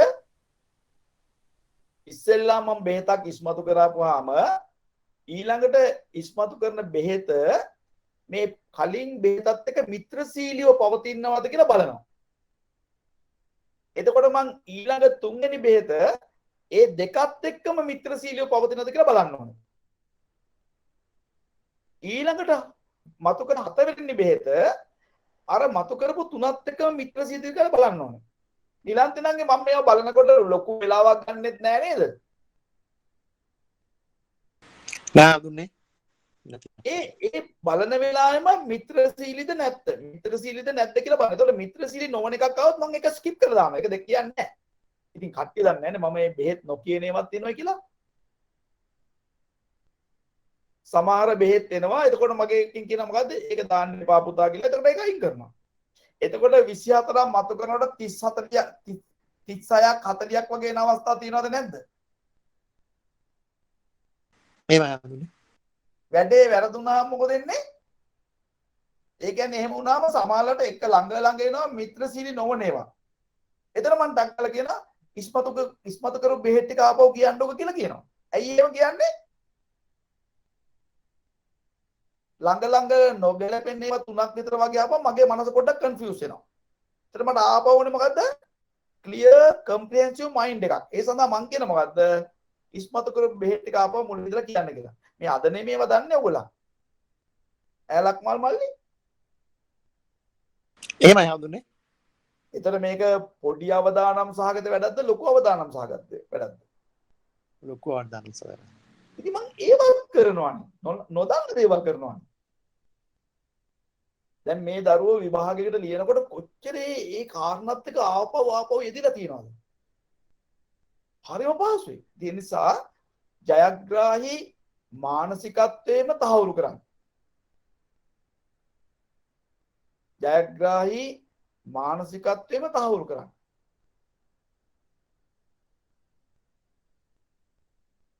අපි ඒ සඳහා මාර වචනයක් ඊළඟට ආවා. දැන් මම ඔයගලන්ට අහුණාද කිව්වා ජයග්‍රාහී මානසිකත්වයේම තහවුරු කරන්න.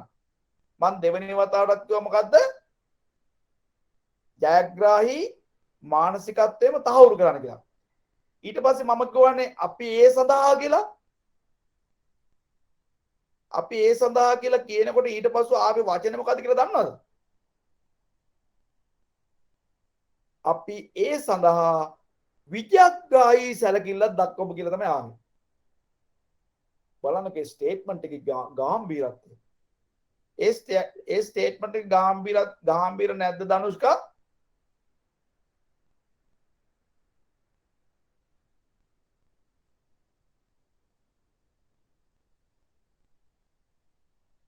ධනුෂ්කා ඔයාලට ඇහුණාද මම ඒ කියපු ප්‍රස්තුතය?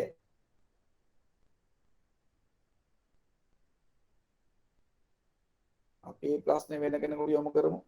මොකද නිකන් ධනුෂ්කා මත යැපෙන්නේ. මිතිලා කියන බලන්න ඔයාලට ඇහුණාද? මිතිලා නෙමෙයි මම හිතන්නේ ඉසිරි.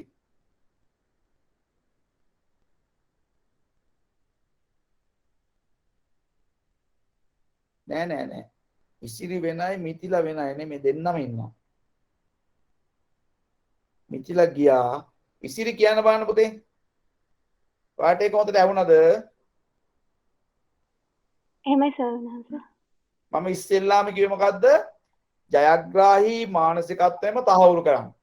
ඒක මං එම්ෆසයිස් කරලා අවධාරණයෙන් යුතුව නැවත වතාවක් කිව්වා. ජයග්‍රාහී මානසිකත්වයේම තහවුරු කරන්න කියලා.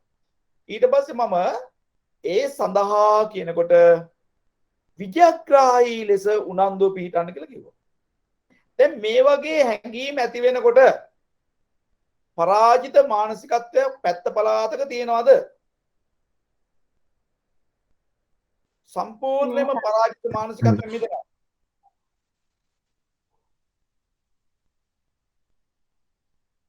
කොච්චරනම් අපිට හම් වෙනවද දරුවෝ හරීම සන්තෝෂයි ස්වාමීන් වහන්සේ හිතුවට වඩා ලකුණු ලැබිලයි කියලා කියන අය කොච්චර අපිට හම් වෙනවද? හම්බෙන්නේ නැද්ද? නතාලි එක්කෙනෙක්. නතාලිට ෆස්ට් ක්ලාස් එකක් ලැබිලා තියෙන්නේ. එතකොට ඔයා පුතේ ෆස්ට් ක්ලාස් එක බලාපොරොත්තු වෙන්නේ නෑ නේද? නෑ සයිනස්. එතකොට තමන් හිතුවටත් වඩා ලකුණු අරගෙන. මේ කොච්චර වටිනවද? ඉතින් අද ඒකේ ප්‍රතිඵල තියෙනවන්නේ නේ පුතේ. ඔයා දැන් ඔය ෆස්ට් ක්ලාස් එක ගත්ත නිසා නේද ඔයාට ස්කෝලර්ෂිප් එක හම්බුනේ. ඔයාට ස්කෝලර්ෂිප් එක හම්බුනේ. ඔව් සයිනස් ස්කෝලර්ෂිප් එකකුත් හම්බුණා. ඔව්. මෙහි ඇවිල්ලා කන්ටිනියු කරන්න ගොඩක් ලේසි වුණා ඒක කරගත්ත එක. ඒකනේ. ඒ නිසා ඔන්න මෙතනම අද සම්බන්ධ වෙලා තියෙන මේ දරුවන්ට හොඳ ආදර්ශයක් දෙන්න පුළුවන් කෙනෙක් නතාලි හිතුවට වඩා ලකුණු අරන් තියෙනවා.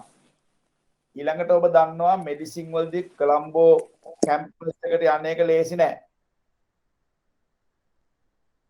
එතකොට නිලන්ති නාංගේ එයාගේ ස්ටඩීස් ආරම්භ කරේ කොලම්බෝ කැම්පස් එකේ නම් ඒ කාලේ එයා ලකුණු අඩුවෙන් ගත්ත කෙනෙක්ද වැඩියෙන් ගත්ත කෙනෙක්ද?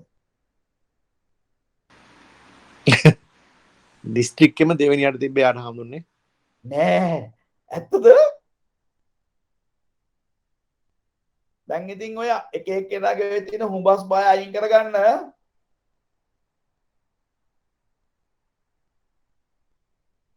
පින්නවල මධ්‍යමා විද්‍යාලයෙන් ඉගෙන ගත්ත ළමෙක්. ඒතර පින්නවල මධ්‍යමා විද්‍යාලය කියලා කියන්නේ කී දෙනෙක් එක මේ ෆයිට් කරන්න ඕනද නේ ওই තත්ත්වෙට එන්න.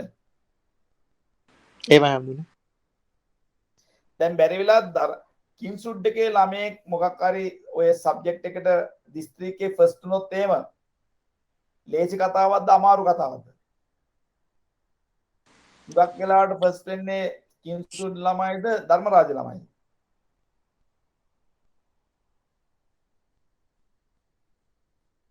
ධර්මරාජ ළමයි. ධර්මරාජ.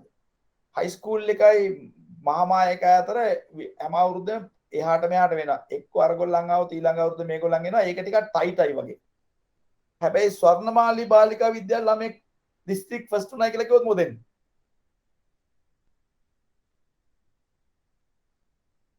ඒක ඉස්කෝලේ ලොකු ගෞරවයක්ද පොඩි ගෞරවයක්ද?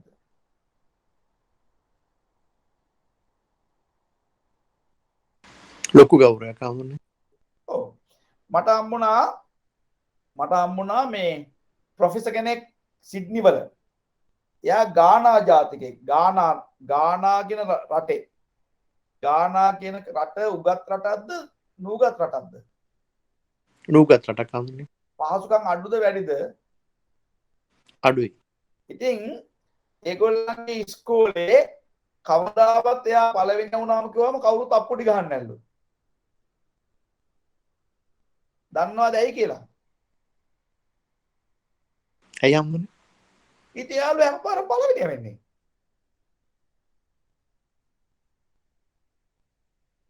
ඉතින් කට්ටිය බලාගෙන හිටියලු වෙන කෙනෙක් පළවෙනි එනකන් අප්පුඩි ගහන්න. ඉතින් මෙයාව පරාජය කළා පළවෙනියා වුණයි කියලා. එහෙම තමයි යා මට කිව්වේ. ඉතින් ඊට පස්සේ යා දැන් එයා සෙරප්පු දෙකක්වත් නැතුව තමයි ඉස්කෝලේ යන්නේ. ඊට පස්සේ යාට ස්කෝලර්ෂිප් එකක් හම්බුණා රුසියාවට. ෆුල් ස්කෝලර්ෂිප් එකක්. එතකොටලු යා ඉස්සෙල්ලාම සපත්තු දෙකක් දැම්මේ. සපත්තු නොදා එනකොට නිකන් කකුල් දෙක කිඹුලා කකුල් දෙක වගේ වෙනව නේද?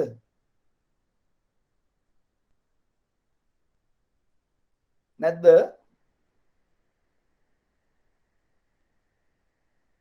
කිඹුලා උදැල්ල කකුල් දෙක වගේ කිඹුලා උදැල්ල වගේ කකුල් නැද්ද? තියෙනවා හඳුනේ. ඔව්. එතන ඒවා සපත් දැම්මේ නැත්නම් එහෙම වෙනවා. මෙහෙම නිදහසේ වැඩෙනවනේ. ඉතින් කොහොම හරි මෙයා සපත් දෙකක් දාලා තියෙන ඉස්සෙල්ලාම ඔය රුසියාවේ කැම්පස් එකට යනකොට. ඉතින් ඊට පස්සේ එයා එතනින් ඩිග්‍රී එක කරලා ඊට පස්සේ එයා පර්ත් වලට ගිහිල්ලා එයාගේ MA එක කරලා තියෙනවා. ඊට පස්සේ එයා සිඩ්නි වලට ඇවිල්ලා PhD එක කරලා තියෙනවා. ඊට පස්සේ එයාට සිඩ්නි විශ්වවිද්‍යාලයක ලෙක්චරර් පෝස්ට් එකක් හම්බෙලා තියෙනවා. දැන් වෙනකොට එයා සීනියර් ප්‍රොෆෙසර් කෙනෙක්. මම ඉපදිලා තියෙන 1963 එයා ඉපදිලා තියෙන්නේ 1964. මට වඩා අවුරුද්දක් බාලයි. දැන් මට කියන්න බලන්න ඉතාමත්ම අඩු පහසුකම් තියෙන ඉතාමත්ම නූගත් රටක දරුවෙක් අද සිඩ්නි වල ඉතාමත්ම රෑන්ක් එකකින් ඉහළ විශ්වවිද්‍යාලයක ප්‍රොෆෙසර් කෙනෙක්ට වැඩ කරනවා කියලා කියන්නේ තමන්ගේ හැකියාවට වඩා ලකුණු ලැබිලාද නැද්ද?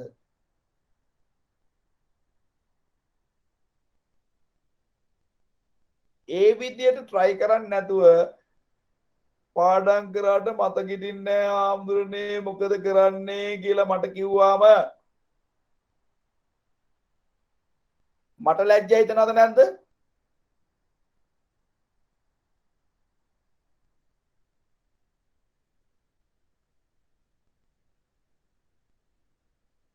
උත්තර නෑනේ අප්පා. හරි නෙළුම් කියන්න බලන්න.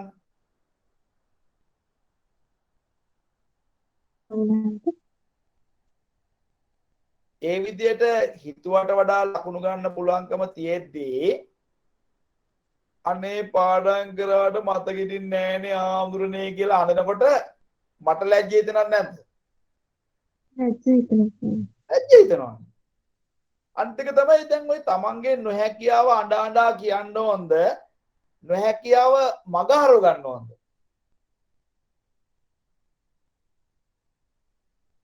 නොහැකියාව මගහරව ගන්න සම. ඒ කියන්නේ නොහැකියාව කියන එකද තමන්ගේ වගකීම නොහැකියාව මගහරව ගන්න එකද?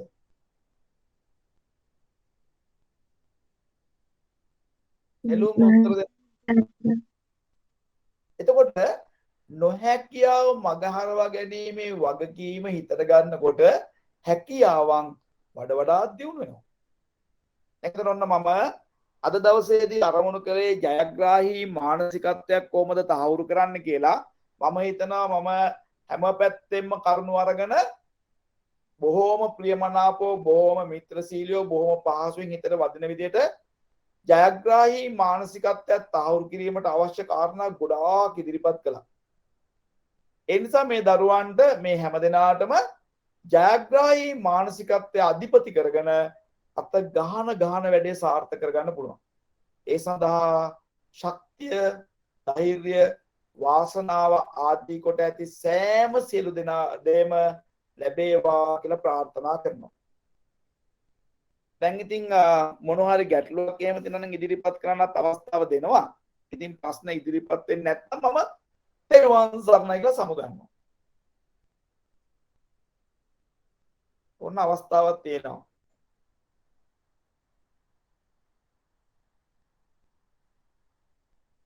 ලක්මාල් මල්ලි අනේ මේ දරුවන්ගේ වාසනාව නිසා ගොඩාක් වටිනා කාරණාවක් නේද? එහෙමයි හඳුනේ. ඒකනේ මේගොල්ලන්ගේ වාසනාවන්තයි. මම පොඩි කතාවක් කියන්නද මේකට? ආ, ඔබ කියන්න, වහන්සේ මට නිකන් එකපාර මේ නිකන් ලොකු දෙයක් නන් නෙමෙයි. අර ඔබ වහන්සේ කියවනේ බුදුහාමුදුරුවෝ කියලා ආලෝක වර්ෂ 300කට එහා පැත්තේ ඉඳන් ගත්ත තරුවක් මේකක් කියලා එළිය හඳුනේ? ආලෝක වර්ෂ 450. මට මතක් 300ක් කියලා මට මතක් වුණේ. ආලෝක වර්ෂ 300ක් කියන්නේ කිලෝමීටර කීයද?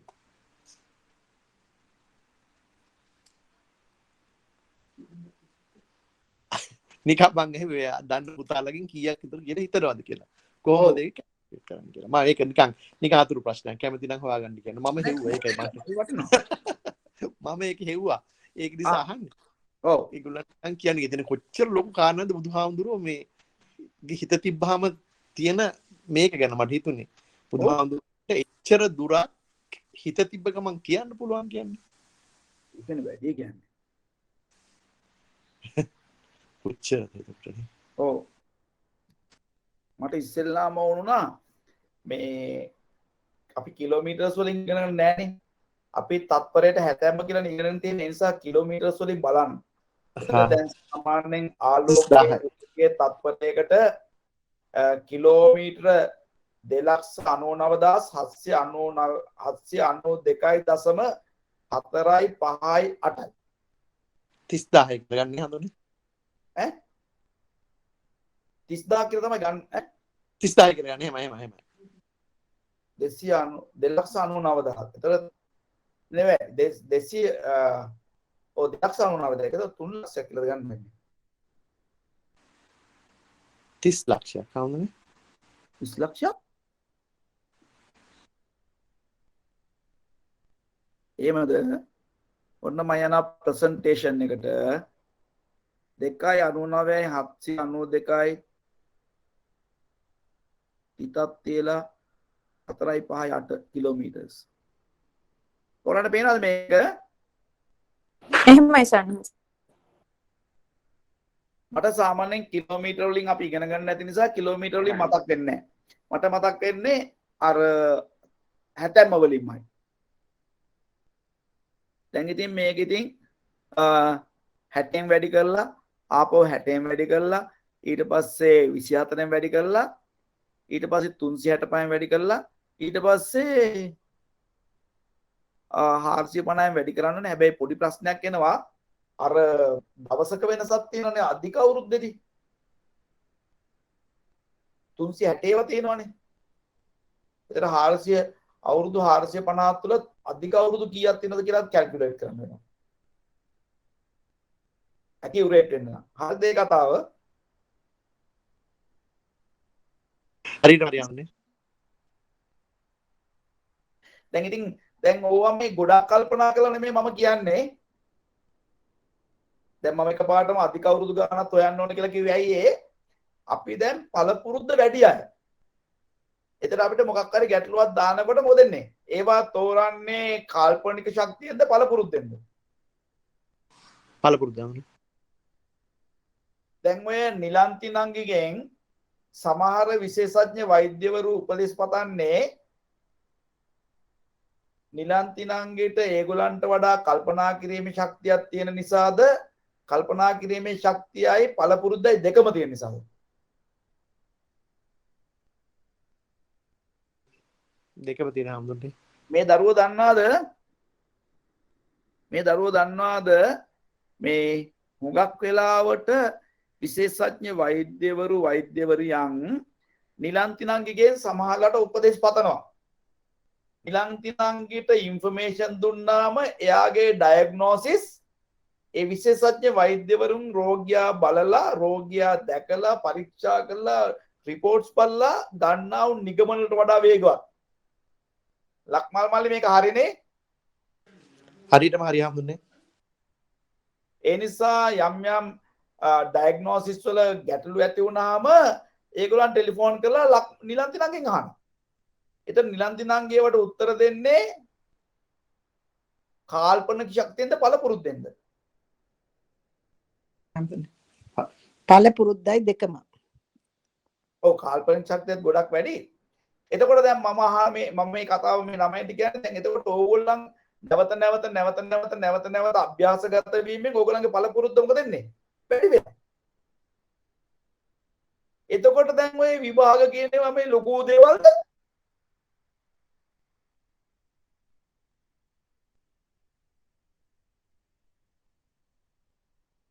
මගේ ප්‍රශ්නේ සාධාරණද?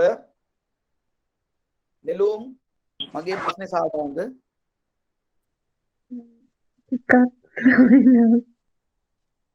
ඒ නිසා පුතේ මේ විභාගයකට හරි වෙනත් දෙයකට හරි කොහෙත්ම බය වෙන්න ඕනේ නැහැ.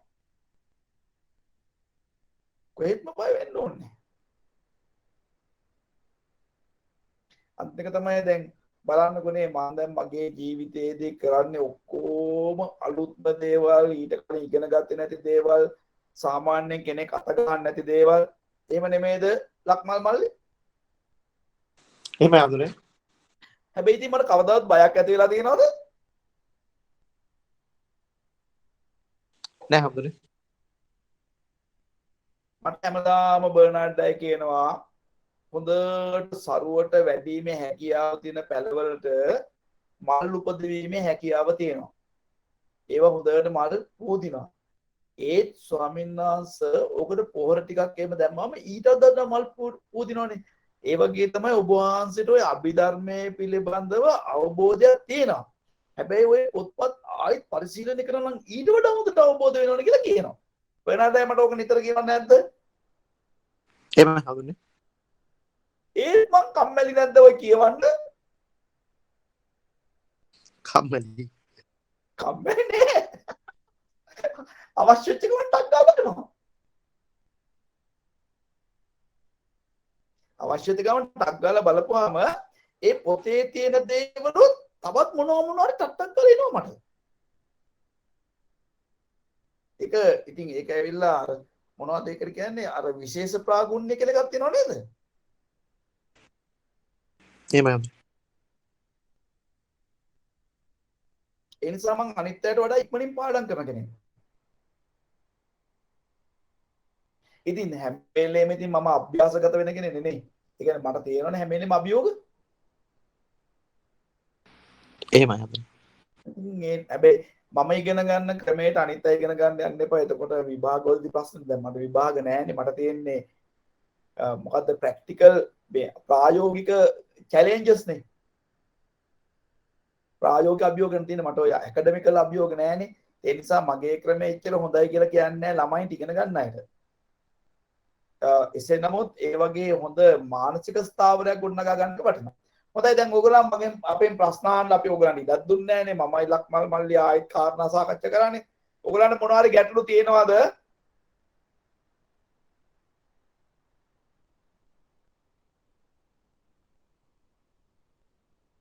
හොඳයි. දැන් එහෙමනම් අපි සමුගන්න යන්නේ ලබන සතියේ ඉරිදා රාත්‍රී 7ට අයිඩහෝ වල ඉන්න කෙනෙක් තමයි කතා කරන්නේ. එයා එහෙ ඉඳලා අපි වෙනුවෙන් කතා කරන්න සූදානම් වෙනකොට ඒ තරම් සැලකිල්ලෙන් උදේ පාන්දරනේ කතා කරන්න වෙන්නේ. අපි අපේ ළමයින්ව දැනුවත් කරලා මීට වඩා සම්බන්ධ කරගන්න එක හොඳයි කියලා හිතෙනවා. මගේ යෝජනාව සාධාරණ නැද්ද? එහෙමයි හඳුනේ. ඉතින් ඒ නිසා අඩුම ගානේ 25 දෙනෙක්වත් සහභාගී වුණොත් එයාට සතුටුයි. 11 දෙනෙක් වගේ හිටියොත් එහෙම මොදෙන්නේ? සංවිධානය කරන මට ලැජ්ජයිද මාර ලැජ්ජයි.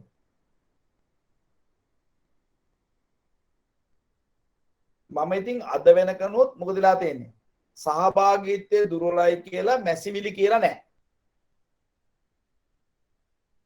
ඒකට ප්‍රධානම හේතුව තමයි යමක් බෙදා ගන්නට එක්කෙනෙක් හරි ඉන්නවා නම් ඒකත් බොහොම ලොකුවටම සලකලා කරනවා.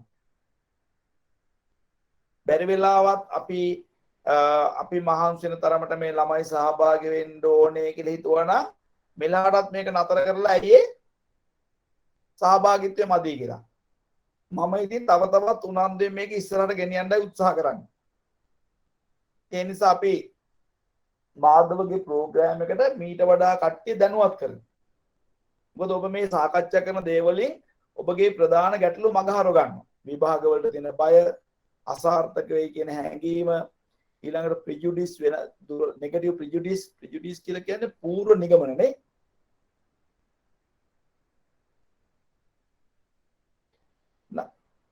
මේ නිලන්තනන්ගේ ප්‍රිජුඩිස් කියලා කියන්නේ පූර්ව නිගමන නේද?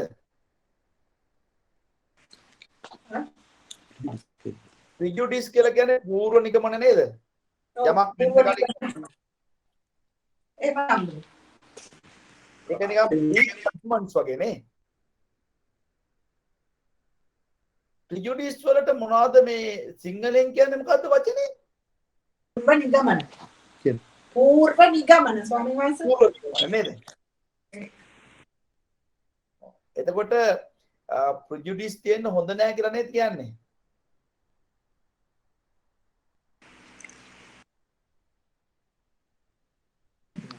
එහෙමයි හඳුන්නේ. සාමාන්‍යයෙන් සමහර අය එක එක නිගමන වලට ඇවිල්ලා කතා කරලා වැඩේ සවුතු කරගන්නවද නැද්ද?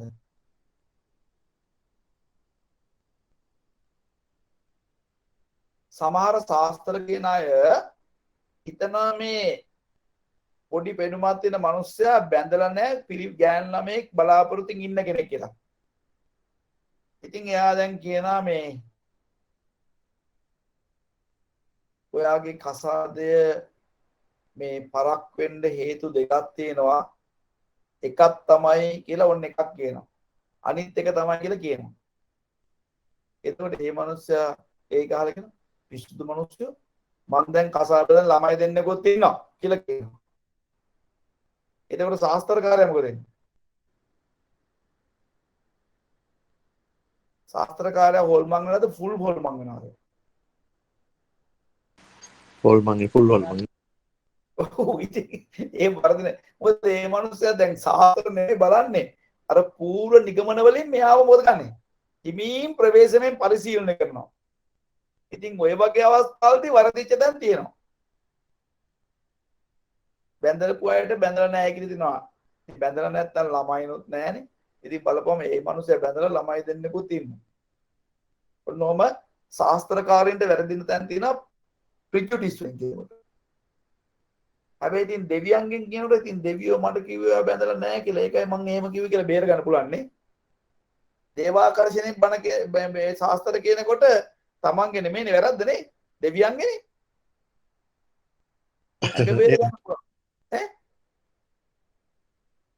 ඉතින් දෙවියෝ මට කිව්වා බැඳලා නැහැ කියලානේ. එහෙනම් මේ බැඳපු කතාවේ නැති වෙලයි දන්නෙත් නැහැ කියලා තව බයකුත් ඇති කරනවා. හොඳයි. අපි එහෙනම් දැන් සමුගන්න යන්නේ. ආයිත් අපි ලබන සතියේ මුණ ගැසෙනවා මාධවත් එක්ක. ඉතින් මම හරි සතුටු වෙනවා දවසේදී මේ දරුවන් එක්ක මේසා විශාල වටිනාකමක් ඇති කරුණු කාරණා ගොඩාක් සාකච්ඡා කරන්න ලැබීම ගැන නතාලිගේ සහභාගීත්වයේ පිළිබඳව මම ගොඩාක් සතුටු වෙනවා. මොකද මේක හරි අමාරු කතන්දරයක්. දැන් වෙලාව 9යි කියලා කියන්නේ එයා ඉන්න තැන 10යි 11යි 12යි 1යි 2යි දෙකද දැන් වෙලා පාන්දර. නතාලි එකයි කාලා සයින්නස්. ආයෙත් පැයක් ඉස්සරහට දාලා ඔයගොල්ලන් දැන් මේ දවස්වල වින්ටද? සමද? සමයිද සයින්නස්. මේකට පැයක් ඉස්සරහට දානවා නේ? ඔව් සයි. එතකොට ඒක නිසා එකයි වෙලාව. ඉතින් ඔයා මෙච්චර මොකද කරන්නේ පුතේ? පාඩම් කරනවා. අපි වාගේ කෝස් ඉවරයි නේද? එහෙමයි සයින්නස්. වද පාස් වෙලා නේද ඉන්නේ? ඔව් සයින්නස්. මට මේ ප්‍රෝග්‍රෑම් එක අහන එක ගොඩක් හොඳයි කියලා හිතෙනවා. හරිම හොඳයි. ඉතින් අපිට හරි වටිනාකමක් ආව ඔයා හිටපෙක මොකද ඔයාගෙන් අර ඔයාව ආදර්ශයට ගන්න පුළුවන් අවස්ථා කීපයක් තිබුණානේ. ඉතින් ඔයාගේ මේ පැක්ටෝ කතාව නිසා තමයි මම නිලන්ති නංගිගේ කතාවක් කිව්වේ. නැත්නම් මම කවදාවත් ඔය නිලන්ති නංගිගේ කොලම්බෝ කැම්පස් එකට ගියේ කතාව කියන්නේ නැහැ. ඒකට හේතුව ඒ තරම්ම නිහතමානී නිසා. නමුත් අද ඔයා නිසා මට හිතුණා ඒකත් කියන්න ඕන නිසා. එතකොට අද තමයි මම දැනගත්තේ මේ නිලන්ති නංගිත් ගණිතයට ලකුණු 100ක් ගන්නවා ලක්මාල් මල්ලිත් ගණිතයට ලකුණු 100ක් ගන්නවා කියලා.